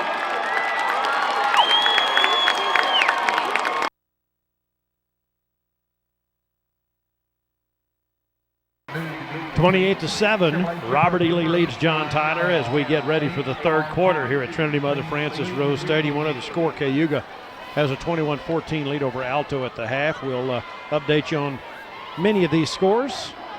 Will be final by the time we take the air at approximately 10:30 with the scoreboard show and the TSN scoreboard show tonight at 11 as John Tyler returns to the field. Well, I tell you what, on the home side here, John Tyler, the designated home team tonight, not only a huge crowd in the stands, Kevin, but on the hill at the south end, 3 and 4 deep down there. So a bunch of fans here tonight. Disappointed in the first half from the John Tyler point of view, but optimistic about what could happen to them in the second half. Well, and they were disappointed after the first half of last week's ball game against North Mesquite. We know what happened there. John Tyler got things turned around in the second half, and it was a virtual blowout. So again, this team is not going to go away, and Coach Owens of Robert E. Lee obviously knows that.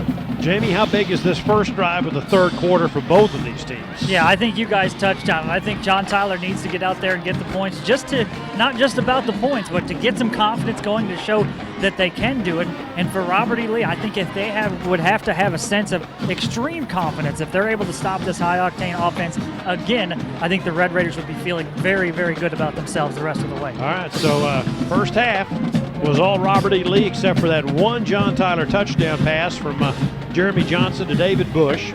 LaQuintus Wallace can return the opening kickoff. We'll tee that up and play it again for you later.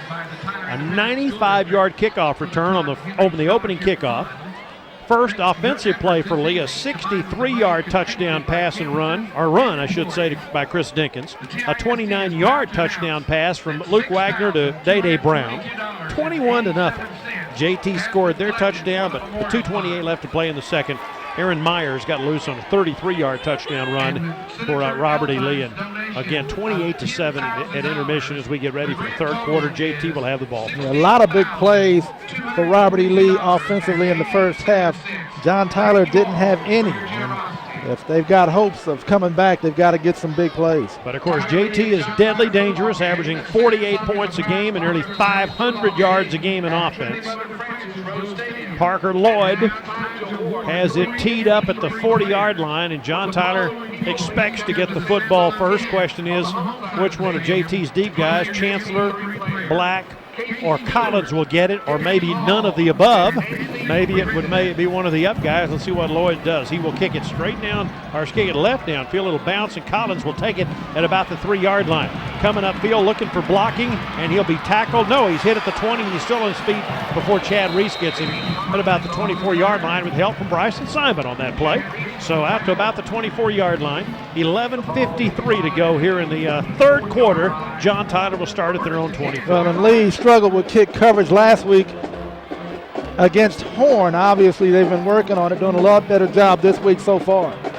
How'd Bryson look on that play? Decent. Yeah. First down at the 25. First chance we've had to call his number tonight. Kevin Sun, a junior for Robert E. Lee, plays cornerback on defense. Most talented member of the family. Absolutely. No question about that. And a handsome devil, too. Obviously takes after his mom. Just keep them coming, huh? Absolutely. Fully intend to. All right, moving left to right for JT. They go with a double slot. and put a man in motion. Hand the ball off on that jet sweep. Here comes Keordrick Black, and that's a gain of 9, 10, 11. Out past the 40 and a gain of 18 on the first carry. Running hard, Keordrick Black to the 43-yard line. He gets up, looks to the John Tyler bench, and says, come on, fellas, follow me, and we'll get back in this ballgame. Yeah, running with a sense of purpose. That's a great start for John Tyler's offense. Big run on first down. So first down for the Lions, actually a gain of about 19 out to the 44-yard line for Keordrick Black, who comes into play tonight with some good numbers himself. Keordrick, as a runner this year, 391 yards, 5.3 per carry before tonight. First down from the 44. Double slot, one back shotgun, fake the handoff to Bush. Johnson back to pass, goes deep. Oh, he's got Collins out there at the 30-yard line, caught inside the 30. Now that's the John Tyler we've seen earlier this year. Cortland Browning in coverage that time, but Collins had him by about 2 strides, and that was an easy pitch and catch. That's a corner route by Collins. He was open for a long time, and Johnson finally got him the football. That's a good job, and once again, a great start for John Tyler's offense. First time JT has tried to stretch the field at all tonight, guys. Every pass that they've thrown has been short, underneath routes. This time, they go up top to the speed guy, who averages 27 yards per catch. Bush and Nickelberry to the right. They send 2 receivers, including Collins, to the left. The left far side is the short side. In motion, and the option coming this way. This is Keordrick Black. He jukes the tackler, but will not get any yardage here. He gets back to the line of scrimmage, and on the option play runs into Damian Morgan, Austin Wilson, and Marvin Gray. It'll be second down and 10. Yeah, well played by Robert E. Lee. They forced Johnson to pitch the football quickly in a hurry. Not enough time to make a decision or turn it upfield, so good job, well played by Robert E. Lee. So a second and 10 at the 28-yard line for the Lions in their home blue tonight. Blue pants, jerseys, and helmets, white numerals. Lee in the road white jerseys, pants, red helmets, red numerals, trimmed in black. Second and 10 at the 28. They hand the ball off on the jet sweep. Here's David Bush. Nice cut back. There he goes inside the 20. That's a first down, or close to it, depending on where they mark him down. Boy, that jet sweep play last year was lethal. We saw that. And that time they run it to Bush, going right to left. And he's tackled it near the 18-yard line, maybe just a tad short of the first down. It'll be third down. That's a good-looking sweep play. Had a couple of lead blockers in front of him, just short of the first down. Just shy of the 18-yard line. 2 minutes into the second half, the Lions have gone from their 36-yard line, or their 34, I should say, to the Robert E. Lee 18, and they've done it rapidly. Double slots Johnson. Receiver Collins split to the left. Nickelberry lined up right. Handoff, not much available that time at right tackle to the ball carrier, Kendrick Chancellor. Chancellor also has had an outstanding year, 572 yards, 8 touchdowns, averaging 7 yards a carry prior to the game tonight. That's fourth and short. Didn't get the first down, did he? Little misdirection. This is a big play, obviously, for both teams to open up the second half. Fourth down, and the Red Raider players asked their fans to get into it. The John Tyler guys asked their fans, so you got them standing on both sides now on fourth down and short at the 18-yard line. This is a big play, double slot. Hand the football off. Look out. That time as Kendrick Chancellor pushes forward, that may be a first down. They hit him in the backfield, but actually Chancellor strong enough. I think he got enough, Kevin, to get the first down. Well, he didn't have it initially, but he got enough of a push, and looks like they're going to have to measure. Pretty good job by Lee once again. Whoa, look at that spot, Kevin. That's going to be close. In fact, Jaron Anthony, the big tackle, just kind of waving out there in frustration, I guess. I don't think John Tyler thinks they got it. I don't think they feel like they got a very good spot out of that. They're going to stretch the chains. They're he short. didn't get it. He's a half a yard short. They turn the ball over on downs, Jamie. What an outstanding play by Robert E. Lee defensively. Yeah, just absolutely terrific job there as Kendrick Chancellor takes that football from Jeremy Johnson. He's got 2 guys right up in his face there. He does a nice job getting back to the line of scrimmage and trying to push forward, but you got to credit the defensive front there, Robert E. Lee. Terrific job. It's the same way John Tyler started the football game off. They were able to move the football, but no points to show for it. So Lee bends but does not break. Takes over inside the 19-yard line. Double slots. That's what Mike Gowen said they needed to do. They put Dinkins in motion. Hand the ball off, and there's a scramble back at the 15-yard line. They're all over Day Brown that time. That was well played by Robert E. Lee. Darian Jones, among others, in on the tackle, a loss of about 2. Yeah, it's a good penetration. Got upfield in a hurry. As soon as Brown got the football, he didn't have a chance to think about turning it upfield. Well played by John Tyler. Darian Jones and Desmond Dean, an outstanding pair of defensive ends for John Tyler. Jared Haggerty, 5'6", 245, has done a good job in one tackle slot, and we know about Ashton Dorsey, whose brother Adrian's at A&M. He's headed to Texas.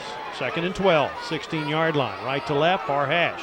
Slot right, Dinkins goes in motion. Brown, the tailback. Fake the handoff, bootleg rollout. Wagner's been good. He throws this one to Dinkins. Caught at the 27, upfield for near a first down. Depending on where they mark it, looks like you're going to mark him out at about the 28-yard line. They're going to say stepped out a yard short of the first down. It'll be 3rd down. That's a well-designed play. A little flood action. Look to it. He had 2 wide receivers to run off routes and then 2 underneath. He got it to the right guy and very near a Lee first down. Well, I tell you what, Wagner does a very good job with that play action, doesn't he? He really does. John Tyler for a moment. Well, Dinkins was wide open because of the play action, so great job by the quarterback, Wagner. When the league coaches were able to simplify things and make it very simple for Luke to be able to make the plays that he's capable of making, all of a sudden they started moving the football. 3rd down and less than a yard, and now JT will try to stuff Lee here.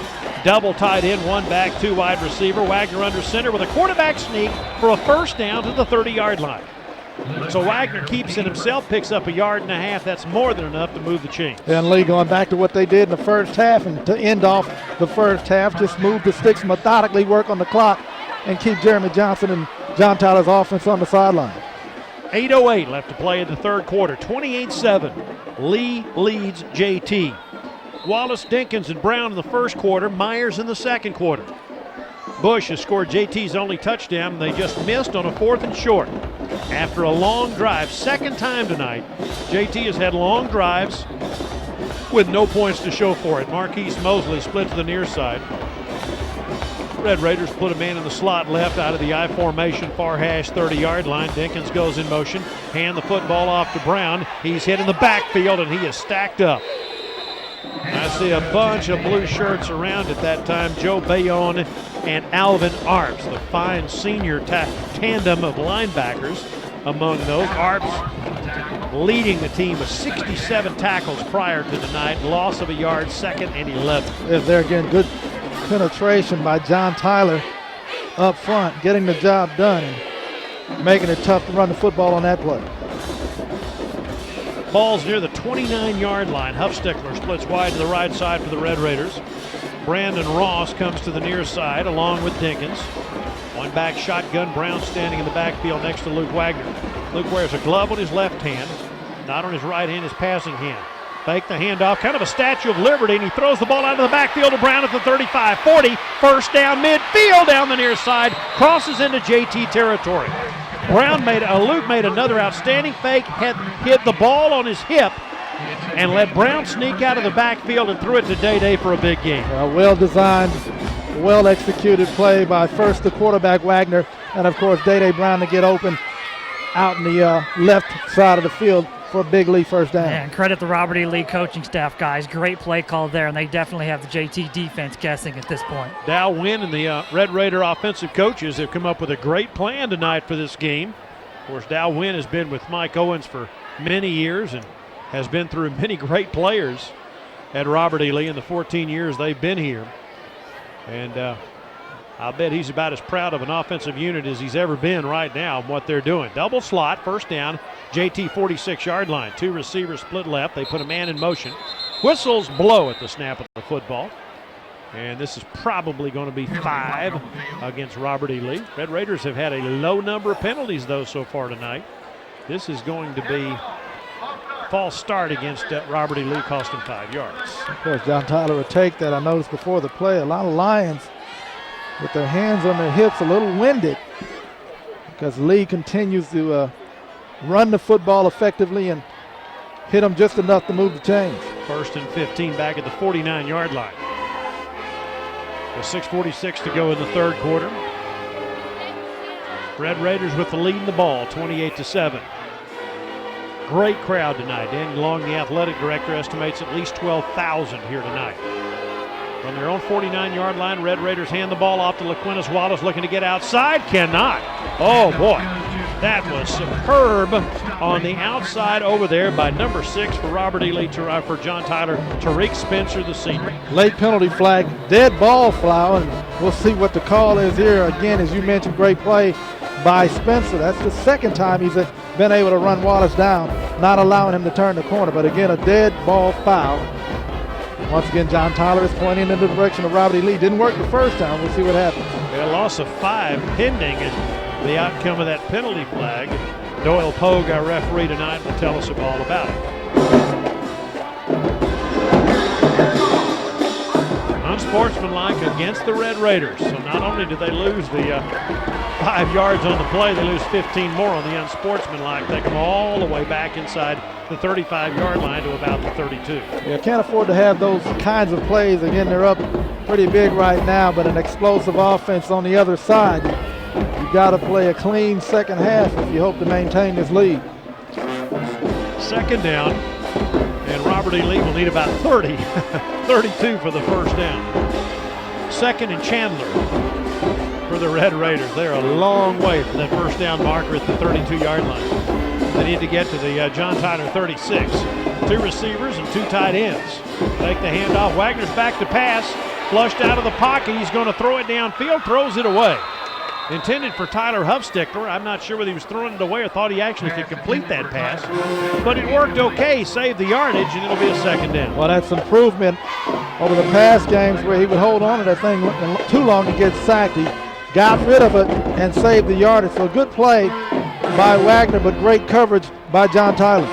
Looking back over the JT season, things seemed to kick in for Luke Wagner in the Abilene game. Lee lost 34-29, but the offense kind of kicked in that night, and Wagner had a pretty solid game. And from that point on, he seemed to get it. And what the Lee coaches wanted him to do is mistakes way down and the offense way up. 3rd and 32. Double slot. Dinkins in motion. Hand the ball off to Aaron Myers, hit at the 30-yard line and knocked down hard by Desmond Dean, the senior defensive end. And another penalty flag thrown at the end of that play. Now, if that's a dead ball 15-yarder, if that were to be against John Tyler, that'd be an automatic first down. That'd be a really silly play, and Luke Wagner is clapping as if it is against John Tyler. James? Well, the 2 kids got up together there, and they wrestled to the ground before the play was over. And then the 2 kids got up, and there was definitely some talking going on, and a little bit of contact made. But that's a real chintzy one there, going against either football team there. Yeah, they just called offsetting penalties. They called personal fouls on both, and they offset each other. It's a football game. You know what? There's males out there. They're going to talk. They're going to make contact with each other. I think that's the official over-officiating a little bit. Males making contact with each other. What is Jamie talking about? Sure the point was it's football and you hit each other in this game. you 2 are 5:57 here in the 3rd quarter, and Lee will have to punt. A 4th down and 34, and I don't think the Lee coaches have anything in their playbook for 4th and 34, so they're going to kick it away. Well, that's a great job by John Tyler's defense to force the punt. And again, they should get some good starting field position. They've got to take advantage of it. Red Raiders lead by 21, 28-7. But I know they don't feel comfortable against this JT team. Brady Jones to kick it from the 16-yard line. And JT is always dangerous. Movement, flags fly. Robert E. Lee flinches again. And they'll have to punt. Now it'll be 4th and 39. They'll have to move it back to the 25-yard line. And the JT field position is improving with every moment here. Yeah. Robert E. Lee played a very clean in terms of low penalty count first half. But the penalties piling up a little bit here. Illegal false start against Lee. Take it line of scrimmage to the 25 means Brady Jones will punt from near the 10. Yeah, and one big play can turn this game around. So again, Lee is going to have to do a little bit better job with the penalties. Ricky Collins standing at his own 40-yard line. Again, Jones averaging 40 yards a kick, leads the district. Pretty good punter. And here's the snap. It's a good one. Here comes the rush. His little rugby kick over the right side is a dandy. Oh, it flies great down the right side and takes a big roll inside the 30. There's a penalty flag down. Did they rough the They kicker? did. They have absolutely leveled him. And that'll be a first down, will it not? It should be. And John Tyler is talking to the officials. They need to get to the sideline. Jamie, help me out. Why am I drawing a blank?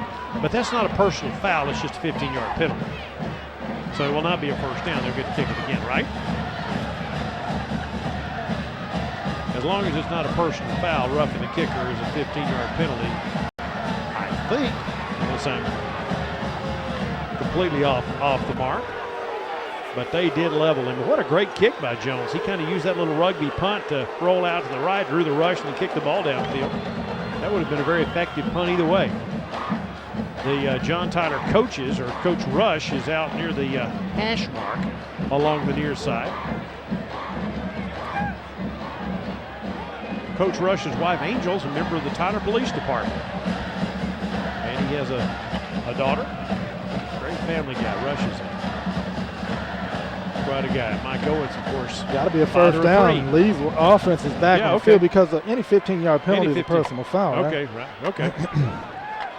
Yeah, I'm sitting here thinking. I'm overthinking the room as I often do, and I'm sitting here trying to remember whether that's, a 15-yarder would be a personal foul. Okay, that's be an automatic first down, right? Jamie, you're strangely silent about this deal. Well, I'm trying to watch the officials here, guys, and I'm not sure if it's a roughing the kicker penalty because he was making a gesture that appeared to be a face mask to Coach Rush. Rush is screaming, yeah, this is a 15-yard walk-off, and that would make this an automatic first down on a 15-yard penalty against John Tyler. And Coach Rush, again, Jamie, you got his blood pressure has spiked, I think. Do you think so? Yeah, I would have to assume so. That's a big call there, and Coach Rush is obviously not happy about that one. The question on the play, guys, is roughing the kicker. It's a strange penalty because with that rugby punt situation, that guy's out there running the football to that far side, and it's a difficult play for the defensive player on that play as he's running the football there, and then he turns to kick it. You have to be careful, and you have to pull off quickly. It's the right call though because he didn't get a hand on the ball. Right, absolutely. All right, so Lee gets the ball at the 40-yard line. After all of that, they get it after all, and here's a handoff to Myers for a couple out to the 42 on that little trap play that'll gain him short yardage. John Tyler has to be a little bit demoralized right now. They had to back Lee up, and they were about to get the ball at midfield. And then a roughing the punter.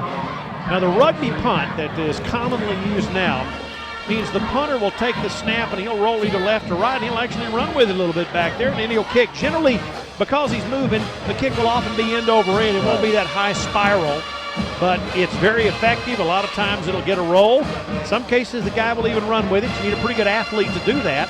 But that time, Brady Jones drew the rush and drew the penalty. Well, and it looked like for a split second that he was going to run it, so it is hard to read, as Jamie mentioned. Second down 8 at the 42-yard line. Myers shifts into a slot right. Inside handoff. Dinkins drops the ball, and JT will get it back. Alvin Arps fumble recovery. Arps falls on it at the 43-yard line. And I'm sure the JT folks believe that they finally got the break that they deserved anyway a moment ago. They get it right back. Well, that's a big play. And again, that's one of those plays that can be a game turner. A good turnover for John Tyler. They needed something good to happen after the roughing the kicker call. They get one there, and Dinkins never had the football, just slipped through his hands. Big break for the Lions. Yeah, that's one of those self-inflicted wounds the Robert E. Lee sideline hates to see there. Wagner looked like the handoff was a little bit high, hit Dinkins up high, bounced off his chest, and went down to the turf. So, with 4:26 to go in the third, JT gets it right back at the 43-yard line. And needless to say, if they're going to make this a football game in the fourth quarter, they need to score here and now. Double slot, one back shotgun. They play in a tight formation, fake the handoff. Johnson back to pass, looking to go deep. He's got Bush out there. The ball's caught him, so he's dropped it at the 15. Oh, man. Coverage was pretty good down there by Blake Roberts on that play. Did somebody get a hand on that? Well, it's just a little underthrown. I think it's a good pass. It's an easy 6, but Bush never really made the adjustment. He just kept running instead of slowing down his route and allowed Robert E. Lee to get back into play and knock the pass down. I'll say this. We know why TCU wants Blake Roberts. He was running not quite step for step with David Bush, but doing a pretty good job of keeping up with him down there. He is headed to TCU. Suffered a concussion a couple of weeks ago. Is back playing now, 2nd and 10 at the 43. Now they hand the ball off inside. This is Keordrick Black trying to sweep around the corner. Chad Reese drives him out at about the 40-yard line after a gain of 3. It'll be 3rd down and 7 right in front of Coach Mike Owens and the Red Raider bench over there. 4:11 to go in the quarter. 3rd and 7 at the Lee 40-yard line. John Tyler on Lee's side of the football field is going to have to start thinking about 2-down territory. You're down 3 touchdowns. I know it's still a lot of football left to be played, but they've got to start scoring. Well, they're down 3 touchdowns, and again, Lee jumped out early in 6 minutes. They had a 21-0 lead. 3rd and 7, and Johnson fumbles the snap. Picks it up, though. He's going to throw it to the far side. Finds Ricky Collins, who makes the catch and is tackled by Cortland Browning at the 35. He gained about 5. It'll be 4th down and 2, and I'm like you. If I'm JT, you got to go for this. And that's a similar play that we saw in Lufkin a season ago, where Jeremy Johnson, they were driving, and Johnson was not looking, and for whatever reason, the center snapped the football, and that basically cost them a chance to win it. We saw it again right there. Well, the JT fans are on their feet. The Lee fans stand. Here's another 4th down. Lee held the last time in their own territory that JT went for it on 4th down. Dimitri Curtis and Ricky Collins split to the left. 2 receivers split right. Nickelberry and Bush. 1 back shotgun. Keordrick Black back there. Johnson back to pass. Throws. The ball is caught. That's a 1st down on a little short pass to Collins at the 31. Good coverage by Browning, but Collins makes the catch. That's enough for a 1st down to the 31. Yeah, Browning got a great break on the football, but better play made by the receiver, Collins, and of course Jeremy Johnson. He put some zip on that football and got it in there. 3:23 left, and John Tyler keeps the drive alive with a 4th down and 2. Again, the Red Raiders lead it 28-7. Both headed to the playoffs. Lee, a deceivingly bad 2-5 record, much better than that. JT 8-0. Back to pass, bubble screen near side. This is Keordrick Black, caught inside the 25-yard line down to about the 22. It took John Paul Camp, the middle linebacker, to make the tackle after a gain of about 9 yards on that play. They got some great blocking to the right side of the formation, allowed him to turn it inside and upfield, and nearly got a 1st down. One more broken tackle. He's off to the races. Keordrick Black's best game this year, 7 carries, 75 against Texas High in the season opener. Gain of 9, 2nd down and about 1 at the 22-yard line. Near hash, 3 receivers split left, 1 back shotgun, snap, fake the handoff, and Johnson drops it again. And it's covered, I think, by John Tyler's Jeremy Johnson as he and Patrick Howard wrestle for it at the 26. Whistles finally blow. Johnson tried to throw a bubble screen out there, and the ball just rolled off his fingertips.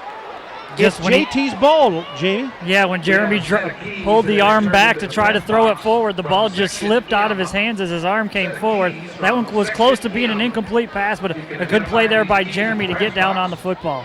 3rd down and about 5 coming up. Yeah, that would have been a disaster. I don't know if it was the pump fake and it just slipped out of his hand, but a break there for John Tyler. $1:55 to go in the 3rd. 3rd down and just under 5, actually. The ball just shy of the 25-yard line. JT goes left to right, near side to short side. 4 wides, in fact, double slot, 1 back shotgun. Red Raiders show blitz. They'll hand the ball to Bush. He tries to get outside. Oh, he makes a nice move to the edge and has the 1st down. I thought Chad Reese was going to get him back there, and Reese is hard to run around. But Bush did it, and he picks up 7 and a 1st down. Yeah, good run by Bush, but a good block once again by the receiver, Ricky Collins. Gets him some extra yardage and another Lion 1st down. To the 18-yard line. And the Lions sort of grinding right now. They need points and they need possessions. 1st down at the 18-yard line. 3 receivers split right. This time they fake the handoff, and Johnson keeps and runs right into Austin Wilson near the 20-yard line. Johnson fakes the handoff to Black, turns coming near side, and Austin Wilson, the future University of Houston Cougar, nails him at the 19-yard line for a loss of 1. Well, the Red Raiders have done a great job against Johnson on the ground and stuffed him all night long. Again, John Tyler only 18 yards rushing in the 1st half. 2nd and 11 at the 19. Ball in the middle of the field. 3 wide receivers. Collins split to the left side. Snap, Johnson looking, throws the fade down the far sideline. Double coverage, and Collins runs out of room And you can't have better coverage that time than Chad Reese and Cortland Browning had on Ricky Collins. Oh, Third and 11. Yeah, as you mentioned, double coverage. Reese over the top. Really little chance for completion on that play. The bad pass probably works in their favor. It's a good pass. It's probably intercepted. Third and 11 at the 19-yard line. And again, Kevin's right. 4-down territory here when you're down by 21. Yeah, there's no doubt about it. 46 seconds left to play. Pride and a district championship at stake here tonight. John Tyler's playoff bound. They want to win this game for pride as much as anything else. 4 wide receivers, bubble screen near side. Henry Chancellor caught, hit at the 15, well short of the first down. John Paul Camp in on that tackle. And others, including Hakeem Holly, the big nose tackle. 33 seconds left in the third quarter, and it's 4th down and 8 coming up. They're going to send out Jesse Diaz, the field goal kicker. That's threes are not going to help you much here, don't you think, Kevin? Nah, you got to credit Lee's defense. Again, they give up some yardage, but they keep them out of the end zone. This will be a 32-yard field goal. The holder is Jeremy Johnson from the near hash for Diaz. It would be his 5th field goal of the year. The kick is up and has the distance, and it's good with 2 seconds left to play here in the third quarter. It's 28-10. Robert E. Lee back in 30 on KTVB AM and FM.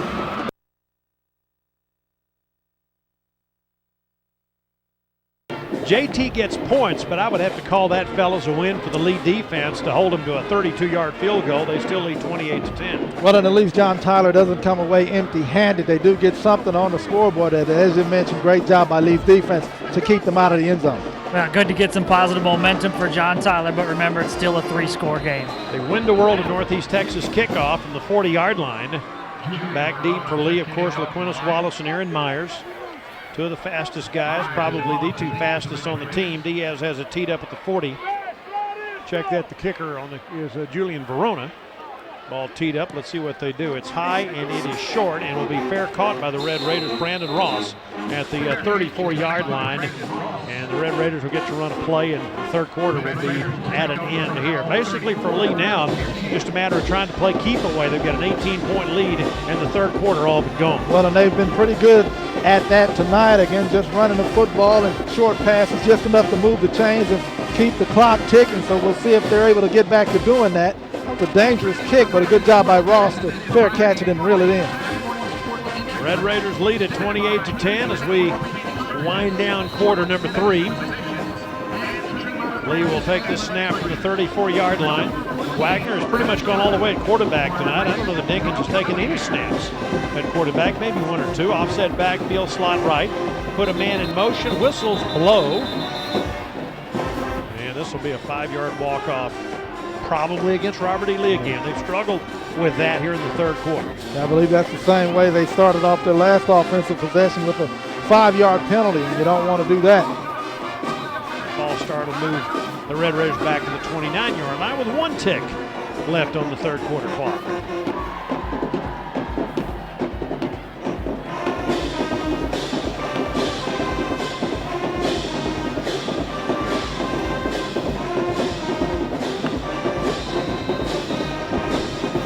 So it'll be a 1st and 15 back at the 29-yard line. Going right to left here in the third. One more time for Robert E. Lee. 2 receivers split to the right. They've got a tight end lined up that way to slot left, Henry McEwen. 1 back, straight drop for Wagner. He's under pressure. He throws it right down the middle. McEwen caught, 46-yard line, wide open, first down as the third quarter comes to an end. Robert E. Lee moves into JT territory again. Red Raiders lead the Lions 28-10 after 3 on KTVB AM and FM.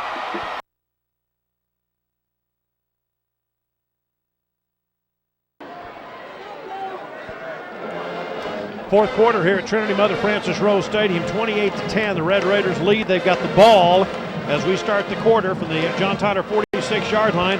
Play action fake again. Wagner looking, throwing, far side. He's got a man out there. That's Aaron Myers for a gain of about 6 inside the 40-yard line. Wow, nothing fancy about that. Just kind of safe passes, spread the field. Now the one downfield to McEwen at the end of the third quarter was an attempt to kind of stretch the field a bit, but kind of kind of conservative, but positive gains for the Red Raiders. Now that play action pass is killing John Tyler defensively. They have not been able to cover the back or the tight end out of the backfield on that play action pass.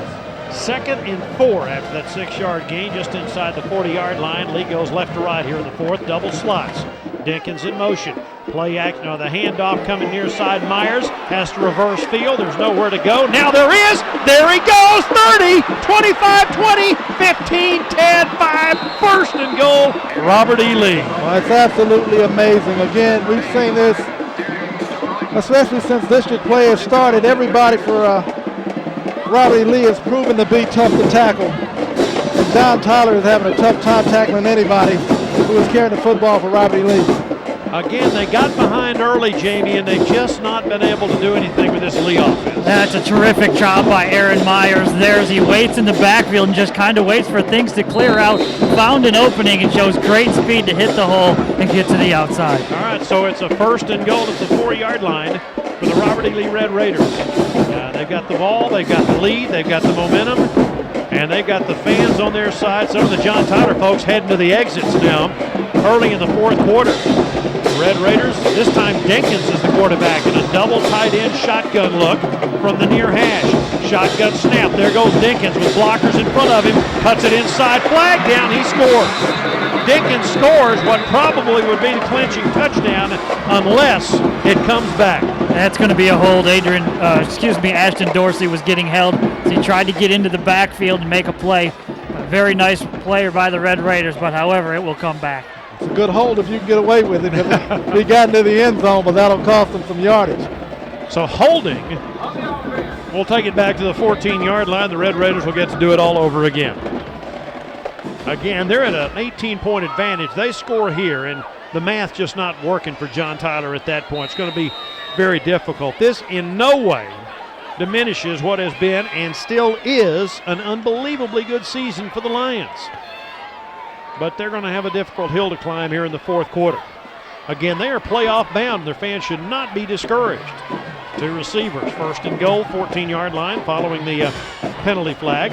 Dinkins, shotgun snap, looks to the outside, cuts back to the inside, breaks a tackle at the 10. That's where he stops at about the 10. A gain of about 4 yards on that hard run by Dinkins. And good job by the Lions, Chris Hackett that time, number 5 among others. It'll be 2nd and goal at the 10-yard line. Of course, Lee will take their time here between plays and try to use most of the play clock. Trying to work this thing down, move the football, tack on some points if they can, but a great job by the Lee ball carriers tonight. JT leads the all-time series 27-25 with 1 tie, but Lee's closing in here. And again, JT was the favorite tonight. 2 receivers split to the left side this time. And whistles blow, and a timeout called by the Red Raiders with 10:46 left to play here in the 4th quarter. 28-10. Robert E. Lee trying to get this right, fellas, because they know that to get it right here probably means that they're 3-1 going into next week's game at North Mesquite with a chance, depending on what happens, to possibly share a district championship with somebody. They're trying to repeat what they did a season ago, and coming into this ball game, probably just a slim possibility against a heavily favored John Tyler football team, but they've played a good game up to this point. Again, still a lot of time left to play, and they need to continue to do what they've been doing, but it looks tough sledding the rest of the way for John Tyler in this one. Remember, DeSoto will be here next week. Let's say Lee goes on and wins here tonight, and they were to beat North Mesquite. Next week they would be the biggest John Tyler fans ever, because a John Tyler win over Norton DeSoto would then make it a 3-way district championship, huh? 10:46 to go here in the 4th, and now it is 2nd and goal just outside the 10-yard line. 2 receivers split left, ball in the middle of the field. They have Day Brown lined up as a receiver to the right, double tight ends this time. Brown goes in motion. Hand the ball off to Day. No, that's his Dinkins with a keeper. Dinkins is in all kinds of trouble at the 12-yard line. Should have given it to Day. I thought he did, yeah. Oh, boy, 3rd and goal at about the 30. Easy for me to say up here. I mean, you can see everything from up here, but 3rd and goal now at the 12-yard line. Yeah, Dinkins is always thinking end zone, so tough to tackle, but good play by John Tyler. Now John Tyler must be very careful here. It would be a win for them under these circumstances to hold lead to a field goal, but again, a field goal would take it back to a 21-point game. They go with a power eye look this time. Hayden Tomlinson checks in, double tight ends on a 3rd and goal. Here's a pitch sweep and a throwback. LaQuintus Wallace to Chris Dinkins, who makes the catch at the 5 but is tackled at the 5-yard line. That's actually Wagner on the reception. Wagner, is that Wagner? Yeah, that's oh, actually okay, a pretty good Wagner. job Okay. by Luke to go and get that thing. They're going to call it incomplete. We're going to call it incomplete. Pretty good play by Darian Starling on coverage that time. Wagner, I'm thinking there's no way they're going to throw to Luke But I Wagner. tell I'm you thinking what, that's Chris Dinkins. yeah, if it's a good pass, he's in the end zone. He's in the end zone. Yeah, the ball just hung up there too long and allowed the John Tyler defense to get back into play, but Wagner was wide open. LaQuintus Wallace, the would-be quarterback that time, and now a field goal of 29 yards to be attempted by Robert E. Lee's Austin Sperry here out of the Brandon Ross hole. That would basically get the 3 points back that they gave up on the last drive. 29-yard field goal try, ball in the middle of the field. Snap, hold, kick is up by Sperry. It has the distance. It's no good. He hooks it left with 9:42 to go. Here in the 4th quarter, it's still 28-10 Red Raiders. Now again, good job by John Tyler's defense. They give up yardage, but they don't give it any more points, so credit to John Tyler. But again, 3 scores, Jamie, for JT, and they are running out of possessions here in this scenario to do that. Yeah, and so far tonight we've seen John Tyler go with a lot of underneath stuff, and that's because that's what the Robert E. Lee defense is giving them and forcing them to take. But if you're JT here, you got to take some more chances and try to get the ball down the field. Well, there's some folks leaving here, and I tell you what, folks, I mean, maybe just a tad early. You never know. And they take over first down at their own 20-yard line. Johnson out of the shotgun, puts Curtis in motion, hands the ball off coming near side, and Kendrick Chancellor just won't go down. Running to make that Keordrick Black running tough. He bulldogs his way upfield for about a 2-yard gain. He had to break 2 tackles to get that 2 yards, but he does.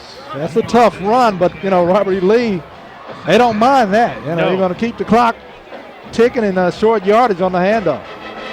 But tried to break out of there and get the long run. To his credit, 3-yard gain, 2nd and 7. 3 wide receivers split to the right, near hash going right to left, option play going that way. Johnson keeps and loses the ball, and it goes right into a Robert E. Lee player's hand. Johnson running a hard ball, pops out, and a turnover gives it to the Red Raiders. And who comes off the bottom of that pile? It's either Marvin Gray or Ubong David. Ubong David. All right, Red Raiders recover at the 29-yard line. Well, and Lee has been very good against Johnson tonight, and that was the one thing they had to do. They have done a better job than containing him tonight. They've basically shut him down. That's a great job by Lee's defense. Yeah, the defensive game plan for Robert E. Lee has obviously been to force John Tyler to throw the football. Right. JT is a terrific run offense. Their pass offense is pretty good too. But tonight, JT has been forced to throw all those underneath routes, as we've talked about, forcing them to make a lot of big plays and be perfect. And so far tonight, John Tyler hasn't been able to do that. I think you have to credit the Lee coaches and the defensive unit of those Red Raiders. So the Red Raiders take over, and again, they're looking for the knockout blow here. And now there's a brief break in the action here with 9:03 left. I'm not sure, did Robert E. Lee call a timeout? They did. Red Raiders want a timeout to talk it over. Next week, Robert E. Lee will be on the road at North Mesquite at Mesquite Memorial Stadium. Mike Alzamora will be sitting in for me next Friday night. We have a family commitment, and Jamie and crew will be here at the stadium for what shapes up to be a heck of a matchup with DeSoto here at Trinity Bud Francis Roll Stadium. Ball at the 29-yard line following the Lee timeout. The Red Raiders have 1 left. Again, they simply want to get this right. I mean, here's a chance for them to basically put this game away right now. Lost an opportunity the last time they had the football. They get another opportunity via the turnover. And, of course, just as they mentioned, they'd like to put this thing away with a score. 9 minutes and 3 seconds left. Again, a lot of folks heading to the exits on the visitor side, on the home side for John Tyler. Disappointed, I know, but folks, what a great season it's been so far. There's more to come. Do not be discouraged. Just a tough night and a great effort by Robert E. Lee early. First down at the 29. 2 receivers split left. Wagner hands the ball off to Day Brown, and he runs through a hole to the 25. Picks up 4.5 that time. before he's knocked down by Joe Bale. I think I saw Lee in an I formation, which is something we haven't seen much of this season, but obviously trying to put this thing away, pound the football. Well, and we said early, what they need to do is, the way to stop JT's offense is keep it away from him. And they did. But they also jumped out to such a big lead. And I'll tell you what, LaQuintus Wallace with that bang opening kickoff return, that was such a haymaker early that it just kind of stunned John Tyler, and it took him about a quarter to recover. And by that time, they were down 21-0. Second down 6 at the 25-yard line. Offset backfield, and the Red Raiders jump. Movement along the left side of the Red Raider offensive line. We'll wipe that out, and Lee coaches come out to talk to their offensive line and say, fellas, let's put this game away, but in order to do that, you're going to have to be disciplined. Now, I know that in a rivalry game like this, when you get a chance to win one, that you get a little excited, right, Kevin? Oh, no doubt. And you're starting to think about the celebration after the game, and you're kind of anxious for it to be over, and you got to maintain that discipline. Got to do it. Lee's had a penalty just about in every possession here in the second half. From the 30-yard line, double wings this time. Tight end Zach Hightower lined up right, and a one-back set behind Wagner. They put Aaron Myers in motion, inside handoff to Dinkins, and he is dragged down in a big way that time by defensive end number 83 for the Lions, Darian Jones, who has played a nice game tonight. Jones coming into play tonight had 14 tackles behind the line of scrimmage, and he just added one there. Jones got a good read on the play from the backside and just jumped on the back of the ball carrier before he can get going. That's a great job by Jones. 3rd and 13. But the clock is the biggest enemy for John Tyler right now. Approaching the 7-minute mark left to play in the fourth quarter. We'll give you that station ID here in just a moment before I forget it. And they lined up a slot to the left, Henry McHugh and Jacob Lane, a tight end lined up right. Wagner under center, hands the ball off to Aaron Myers, trying to get around the end, and he doesn't. He is knocked down by Jones again for a loss back to 35. Let's pause 10 seconds for station identification as you listen to the Rose City Rivalry.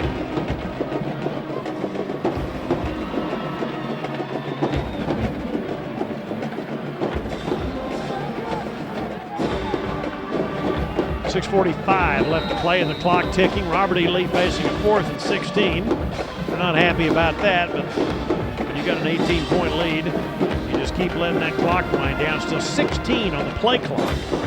So they won't have to snap it for punt formation until just over 6 minutes left to play in the fourth quarter. And right now they're not even lining up in punt formation on 4th down. I'd quick kick this thing. That's a good job defensively by John Tyler. Snap it. Wagner hands the ball off, and here goes Myers to the 33. Only gained a couple, but he turns it over on downs. And a 6:14 to go. The Red Raiders give it back to John Tyler instead of punting it. They decide to go for it there to try to get some yardage that way. And John Tyler defensively does a good job to stop and get it back. Again, they need 3 touchdowns. Again, 3 touchdowns is what it'll take now for John Tyler to get this done. Yep, a little over 6 minutes left. And again, they didn't have many big plays. They had one on a pass to Collins, I believe, but that's about it.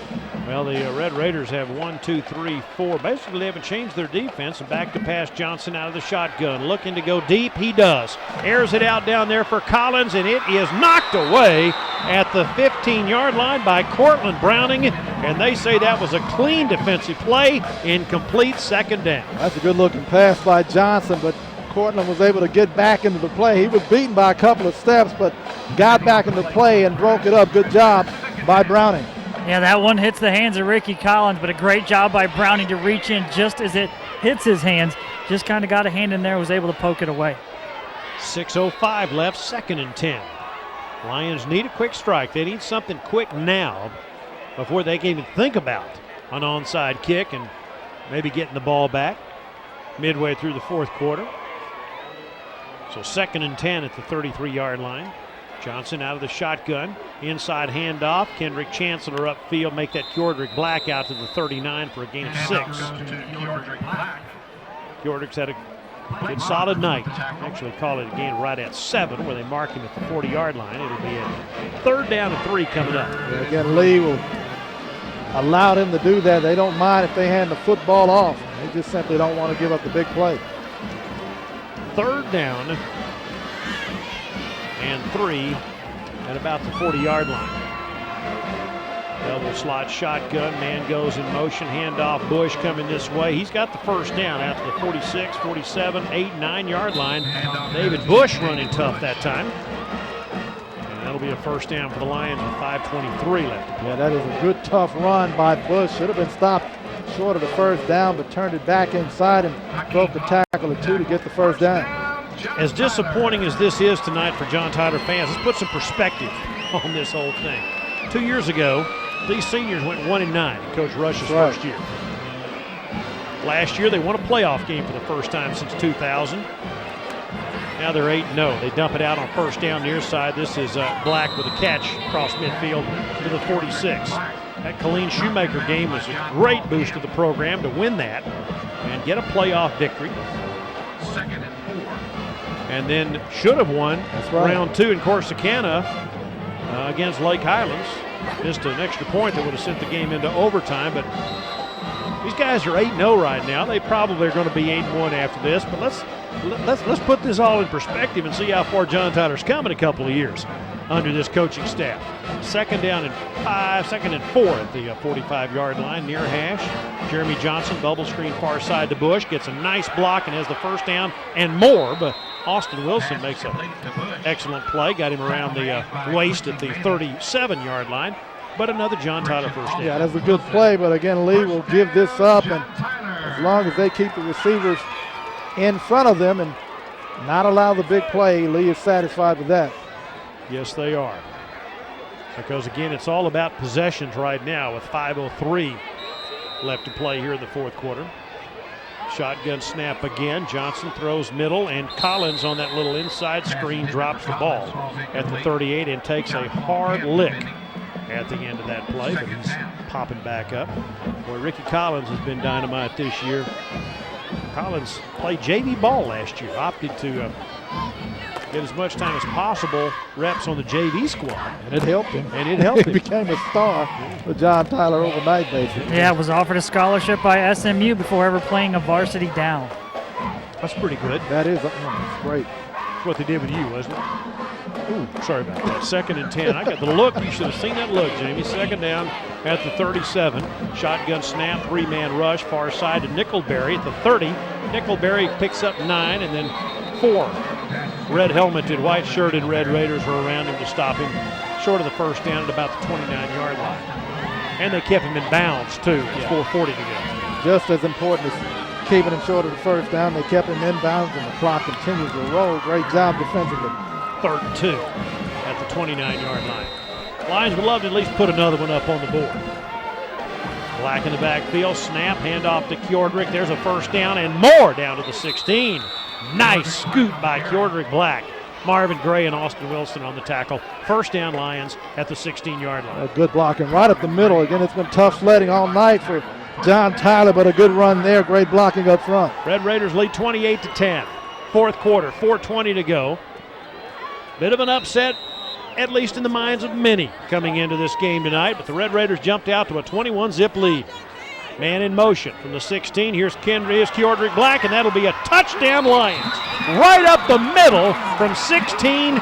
Great run by Kjordrick Black. Touchdown Lions. Yeah, basically the same play right up the middle, and got good blocking once again. That's a great job by John Tyler to get down there and put some points on the scoreboard. Yeah, a lot of pride on this John Tyler team, and they tell everybody that maybe this wasn't their night.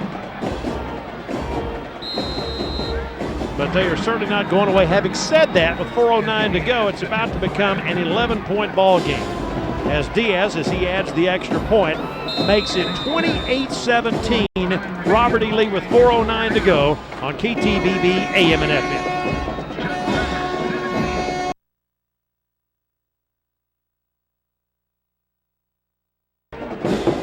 4:09 left to play in the 4th quarter here at Trinity Mother Frances Rose Stadium.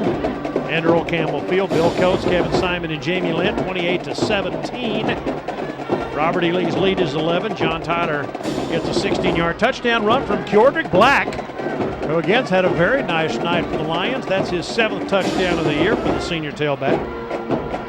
He and Kendrick Chancellor make a tough tandem, as a matter of fact.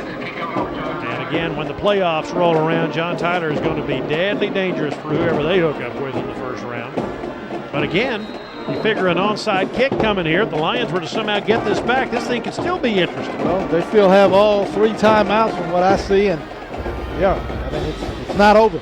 Red Raiders have 6 guys up at the 48-yard line. They expect the onside kick here. Let's see what Jesse Diaz comes up with here. Yeah, that's exactly what he'll get. It's not going to go 10, though. In fact, this ball is going to roll out of bounds at the 44-yard line. Took a backspin and only traveled, in effect, about 4 yards on that play. Tried to double bounce it. And Diaz, being the soccer player that he is, probably does that 9 out of 10 times. But that time, that kick took one of those football bounces. With the ball shaped like it is, it doesn't always do what you think it'll do. And that time it did not. Well, and that's kind of the way the ball is bounced all night for John Tyler. Guys, let's give Willie Williams a little credit over on that Robert E. Lee sideline. That's a well-coached special teams unit right there. Yes. A lot of kids would have ran up there and tried to catch that ball, but no reason to do so and possibly cause a fumble. The Lee player stepped away from it, realizing it wasn't going to go 10 yards, so very well coached there. Yeah, give them some credit because the special teams were maligned last week. A little trouble last week, but good job this week. First down at the 44-yard line, handoff to Day Brown, and he is thrown down by Ashton Dorsey. He outweighs Day by about 80 pounds. Dorsey grabbed him and threw him down, sort of like a big old bear would. Yeah. And Dorsey's a big man, and he threw Day Brown down at the 49-yard line. And you Day think got only up and 80? said, You think only 80? I think he's twice the size. You're right. Day kind of looked around and said, "Yes, sir." Yeah, okay, you got it. You got me. Anyway, it'll be a loss of 5. It'll be 2nd and 15. But again, the clock running, 3:30 to go. Red Raiders on the verge of winning their 3rd game of the year and 3rd in district. Slot right, handoff right. Brown jukes a tackler at the line of scrimmage, burrows his way to the 45, and winds up picking up the lost yardage, basically, back to the 45-yard line, where it'll be 3rd down, and Red Raiders will still need about 11 with 3 minutes to go. Good tough run by Day to turn it back inside with the big guys. Get what he could out of it. Good job by John Tyler defensively. Yep. So the Red Raiders will face a 3rd and 11. Again, JT has 3 timeouts left, but it may not matter at this point. 2:40 to go. A first down here would pretty much burn the rest of the game. 3rd and 11 at the 45-yard line. Wagner hands off to Brown. He's got blocking in front of him, but not enough for the first down to the 41. Picks up about 4 yards on that play, but JT, a proud defensive unit this year, nails him short of the first down. Now the Lions, or the Red Raiders, can do one of 2 things. They can go for it again to maintain possession, or they can quick kick it, or they can just punt it go ahead and punt the football and make them work a little harder than they had to the last time they had the football. Timeout, John Tyler. John Tyler will take a timeout. We'll burn a 30 with him. 2:28 to go. Lee 28, JT 17 on KTBB AM and FM.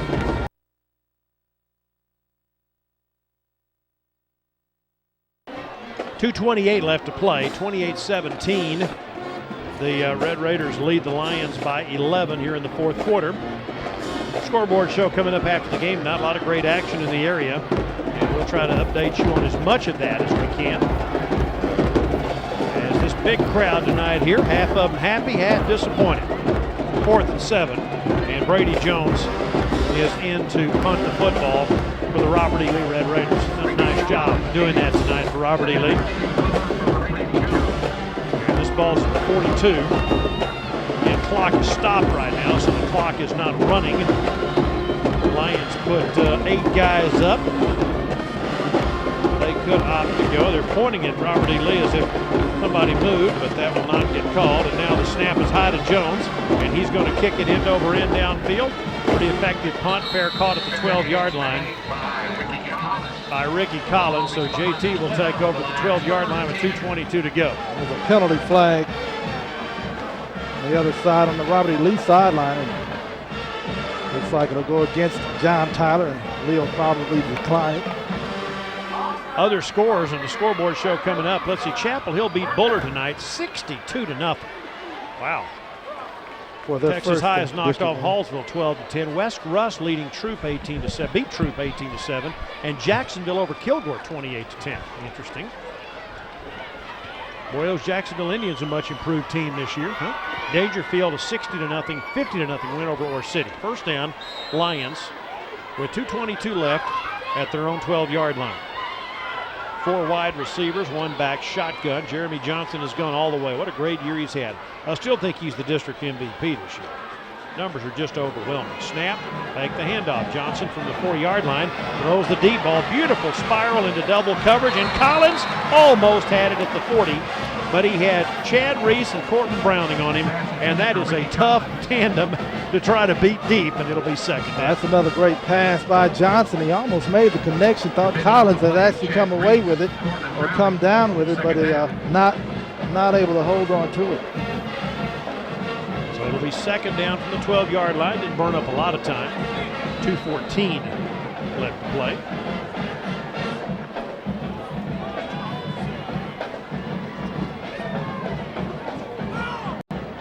And once again from the 12-yard line. 4 wide receiver, 1 back shotgun, straight drop, 3-man rush. Steps up, wings it downfield, and this one is incomplete. Dimitri Curtis, and they'll call pass interference. Pass intended for Dimitri Curtis. Dimitri caught one early in the game. That time he had a chance. If he catches that ball, he breaks free and is still running. But as it turns out, it's a pass interference that'll cost the Red Raiders 15 yards. That's a deep post route. They had pretty good coverage. Just defensive back got a hand on the receiver just as the ball was arriving. So take it upfield. And mark it at about the 27. Will be first down. By the way, Tyler Junior College plays at Miami, Oklahoma tomorrow afternoon at 3. We'll have that game. Jamie, we're on AM tomorrow, are we not? I believe that is correct. Yes, Kevin and I will be making that trip. First down from the 27, play action fake, back to pass. Johnson steps up, he is sacked at the 25-yard line. Patrick Howard got him.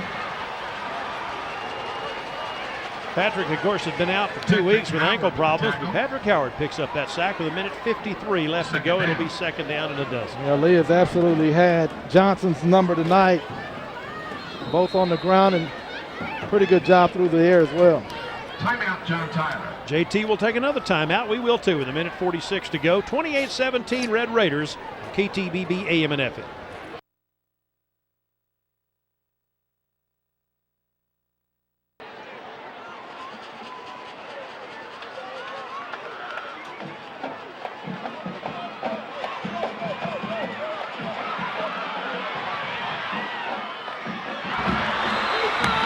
On a second down and 12, Jeremy Johnson back to pass, flushed out of the pocket, flag down, throws upfield, intercepted by Robert E. Lee's Cortland Browning at the 41-yard line. Let's see if Robert E. Lee has the ball here. There was a penalty flag thrown in the backfield that time at the 25-yard line.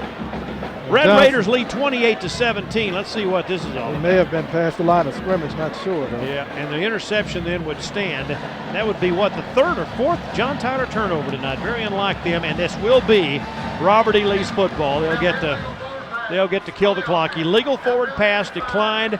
Red Raider football. I think it was Cortland Browning who had the pick on that play. I believe that's right, and Johnson took a shot as he delivered that football. Good to see him bounce back up, but a tough night for Jeremy once again. Lee had his number all night long. Well, that's just a situation there where Jeremy's trying to make something happen. You're in a desperate situation there, and probably in a normal situation, Jeremy knows better, and he just kind of pulls that one and runs out of bounds, takes the loss. But in this situation of the game, senior quarterback trying to make something happen, you can't fault him for the effort.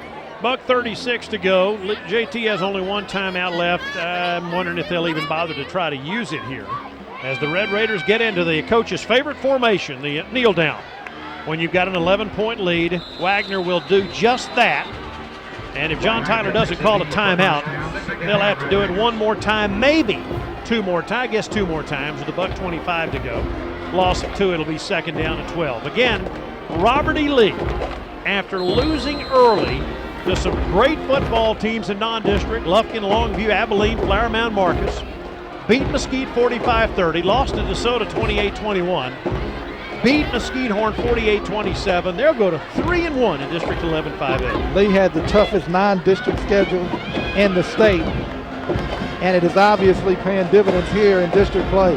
Wagner's going to kneel down again at the 43 with 50 seconds left. Play clock hasn't even started yet. This one's in the books. All but the final seconds ticking off the clock. Red Raiders will have won 12 of the last 13 in this series. Mike Owens, it took him till 1999, 4 years, to beat Alan Wilson's John Tyler Lions. When he finally did, he's had a pretty good run. There was the Jimmy Gamble game in 2000 when he ran about 70 on a muddy field here before the field turf was put down. There have been some good ones. Wagner one more time, and this game will be in the books. He does, and Robert E. Lee has done it again. Some would call it an upset, but when these two teams get together, it's always a great show. And the Red Raiders have ended John Tyler's hopes of an undefeated season tonight, 28-17 here at Trinity Mother Frances Rose Stadium. JT is having and is continuing to have a great year.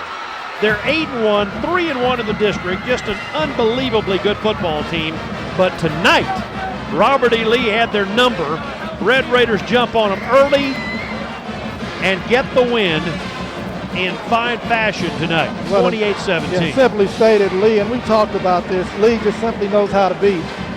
John Tyler on a pretty good roll against the Lions. Yes, they are. And Mike Owens and his coaching staff are to be commended. They came up with a great plan tonight. And Coach Owens and Coach Rush, two great guys, are, I think Jamie's ready to talk to Coach Owens. On this side. Get over there. All right, Coach Owens, first of all, what can you say about your ball club? You played a very good football team here tonight, and you come out with the 11-point win. Well, our defense played great, I'll tell you that. They really did a great job, and I'm really proud of them. I am. They did a great job. The offense played well the first half, and I don't think we played so well the second half, but defensively we really played well. You went up against one of the most explosive players in the conference or in district in Jeremy Johnson tonight. You guys really did a good job of shutting him down, running the football. Was that one of the keys coming in for you guys? Yeah, we had to bleed the clock and score, and then defensively, I didn't expect us to do that well, but they really played well and kept us in the game. You guys had a tough non-district schedule, but you knew that would help to get you ready for this. You've now won 3 out of the last 4. Do you feel like you guys are clicking at the right time? Oh yeah, I think we're playing better each week. I really feel good about us right now. We're real thin, but the guys we've got are playing as hard as they can possibly play. After an 0-4 start, did you think that you'd head into the last week with a chance at a district title? Well, I knew we had a pretty good football team. I mean, we've been playing some great dead-gum teams, but we hadn't been able to move the ball offensively. But now in the last 4 weeks we've really come around quite a bit. We're throwing the ball better and everything else. So, and our defense playing like they did tonight really makes a difference. All right, our kicking game was great tonight. Kicking game. Congratulations, Coach. Thank you. Absolutely. Robert E. Lee wins at 28-17. We'll be back to wrap it up and then get ready for the scoreboard show after this timeout.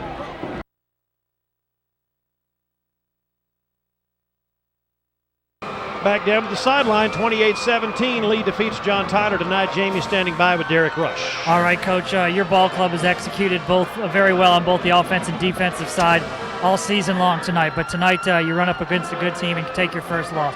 What went wrong for you guys tonight? Well, we came out the first half and kind of, shot ourselves in the foot, so to speak, and dug a hole that we couldn't get out the second half. Is this a possibility? As a coach, a team, you never want to lose a game. But can you guys learn from this and hopefully improve heading into the postseason? Oh, without a doubt, man. These guys been through a lot, since they were seniors. And, this is one bumper in the road, and we'll be back. We'll be back.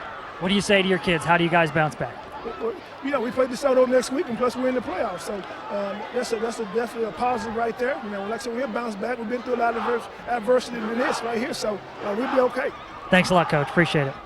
Thanks for watching John Tyler Football, presented by TISD and Suddenlink Media.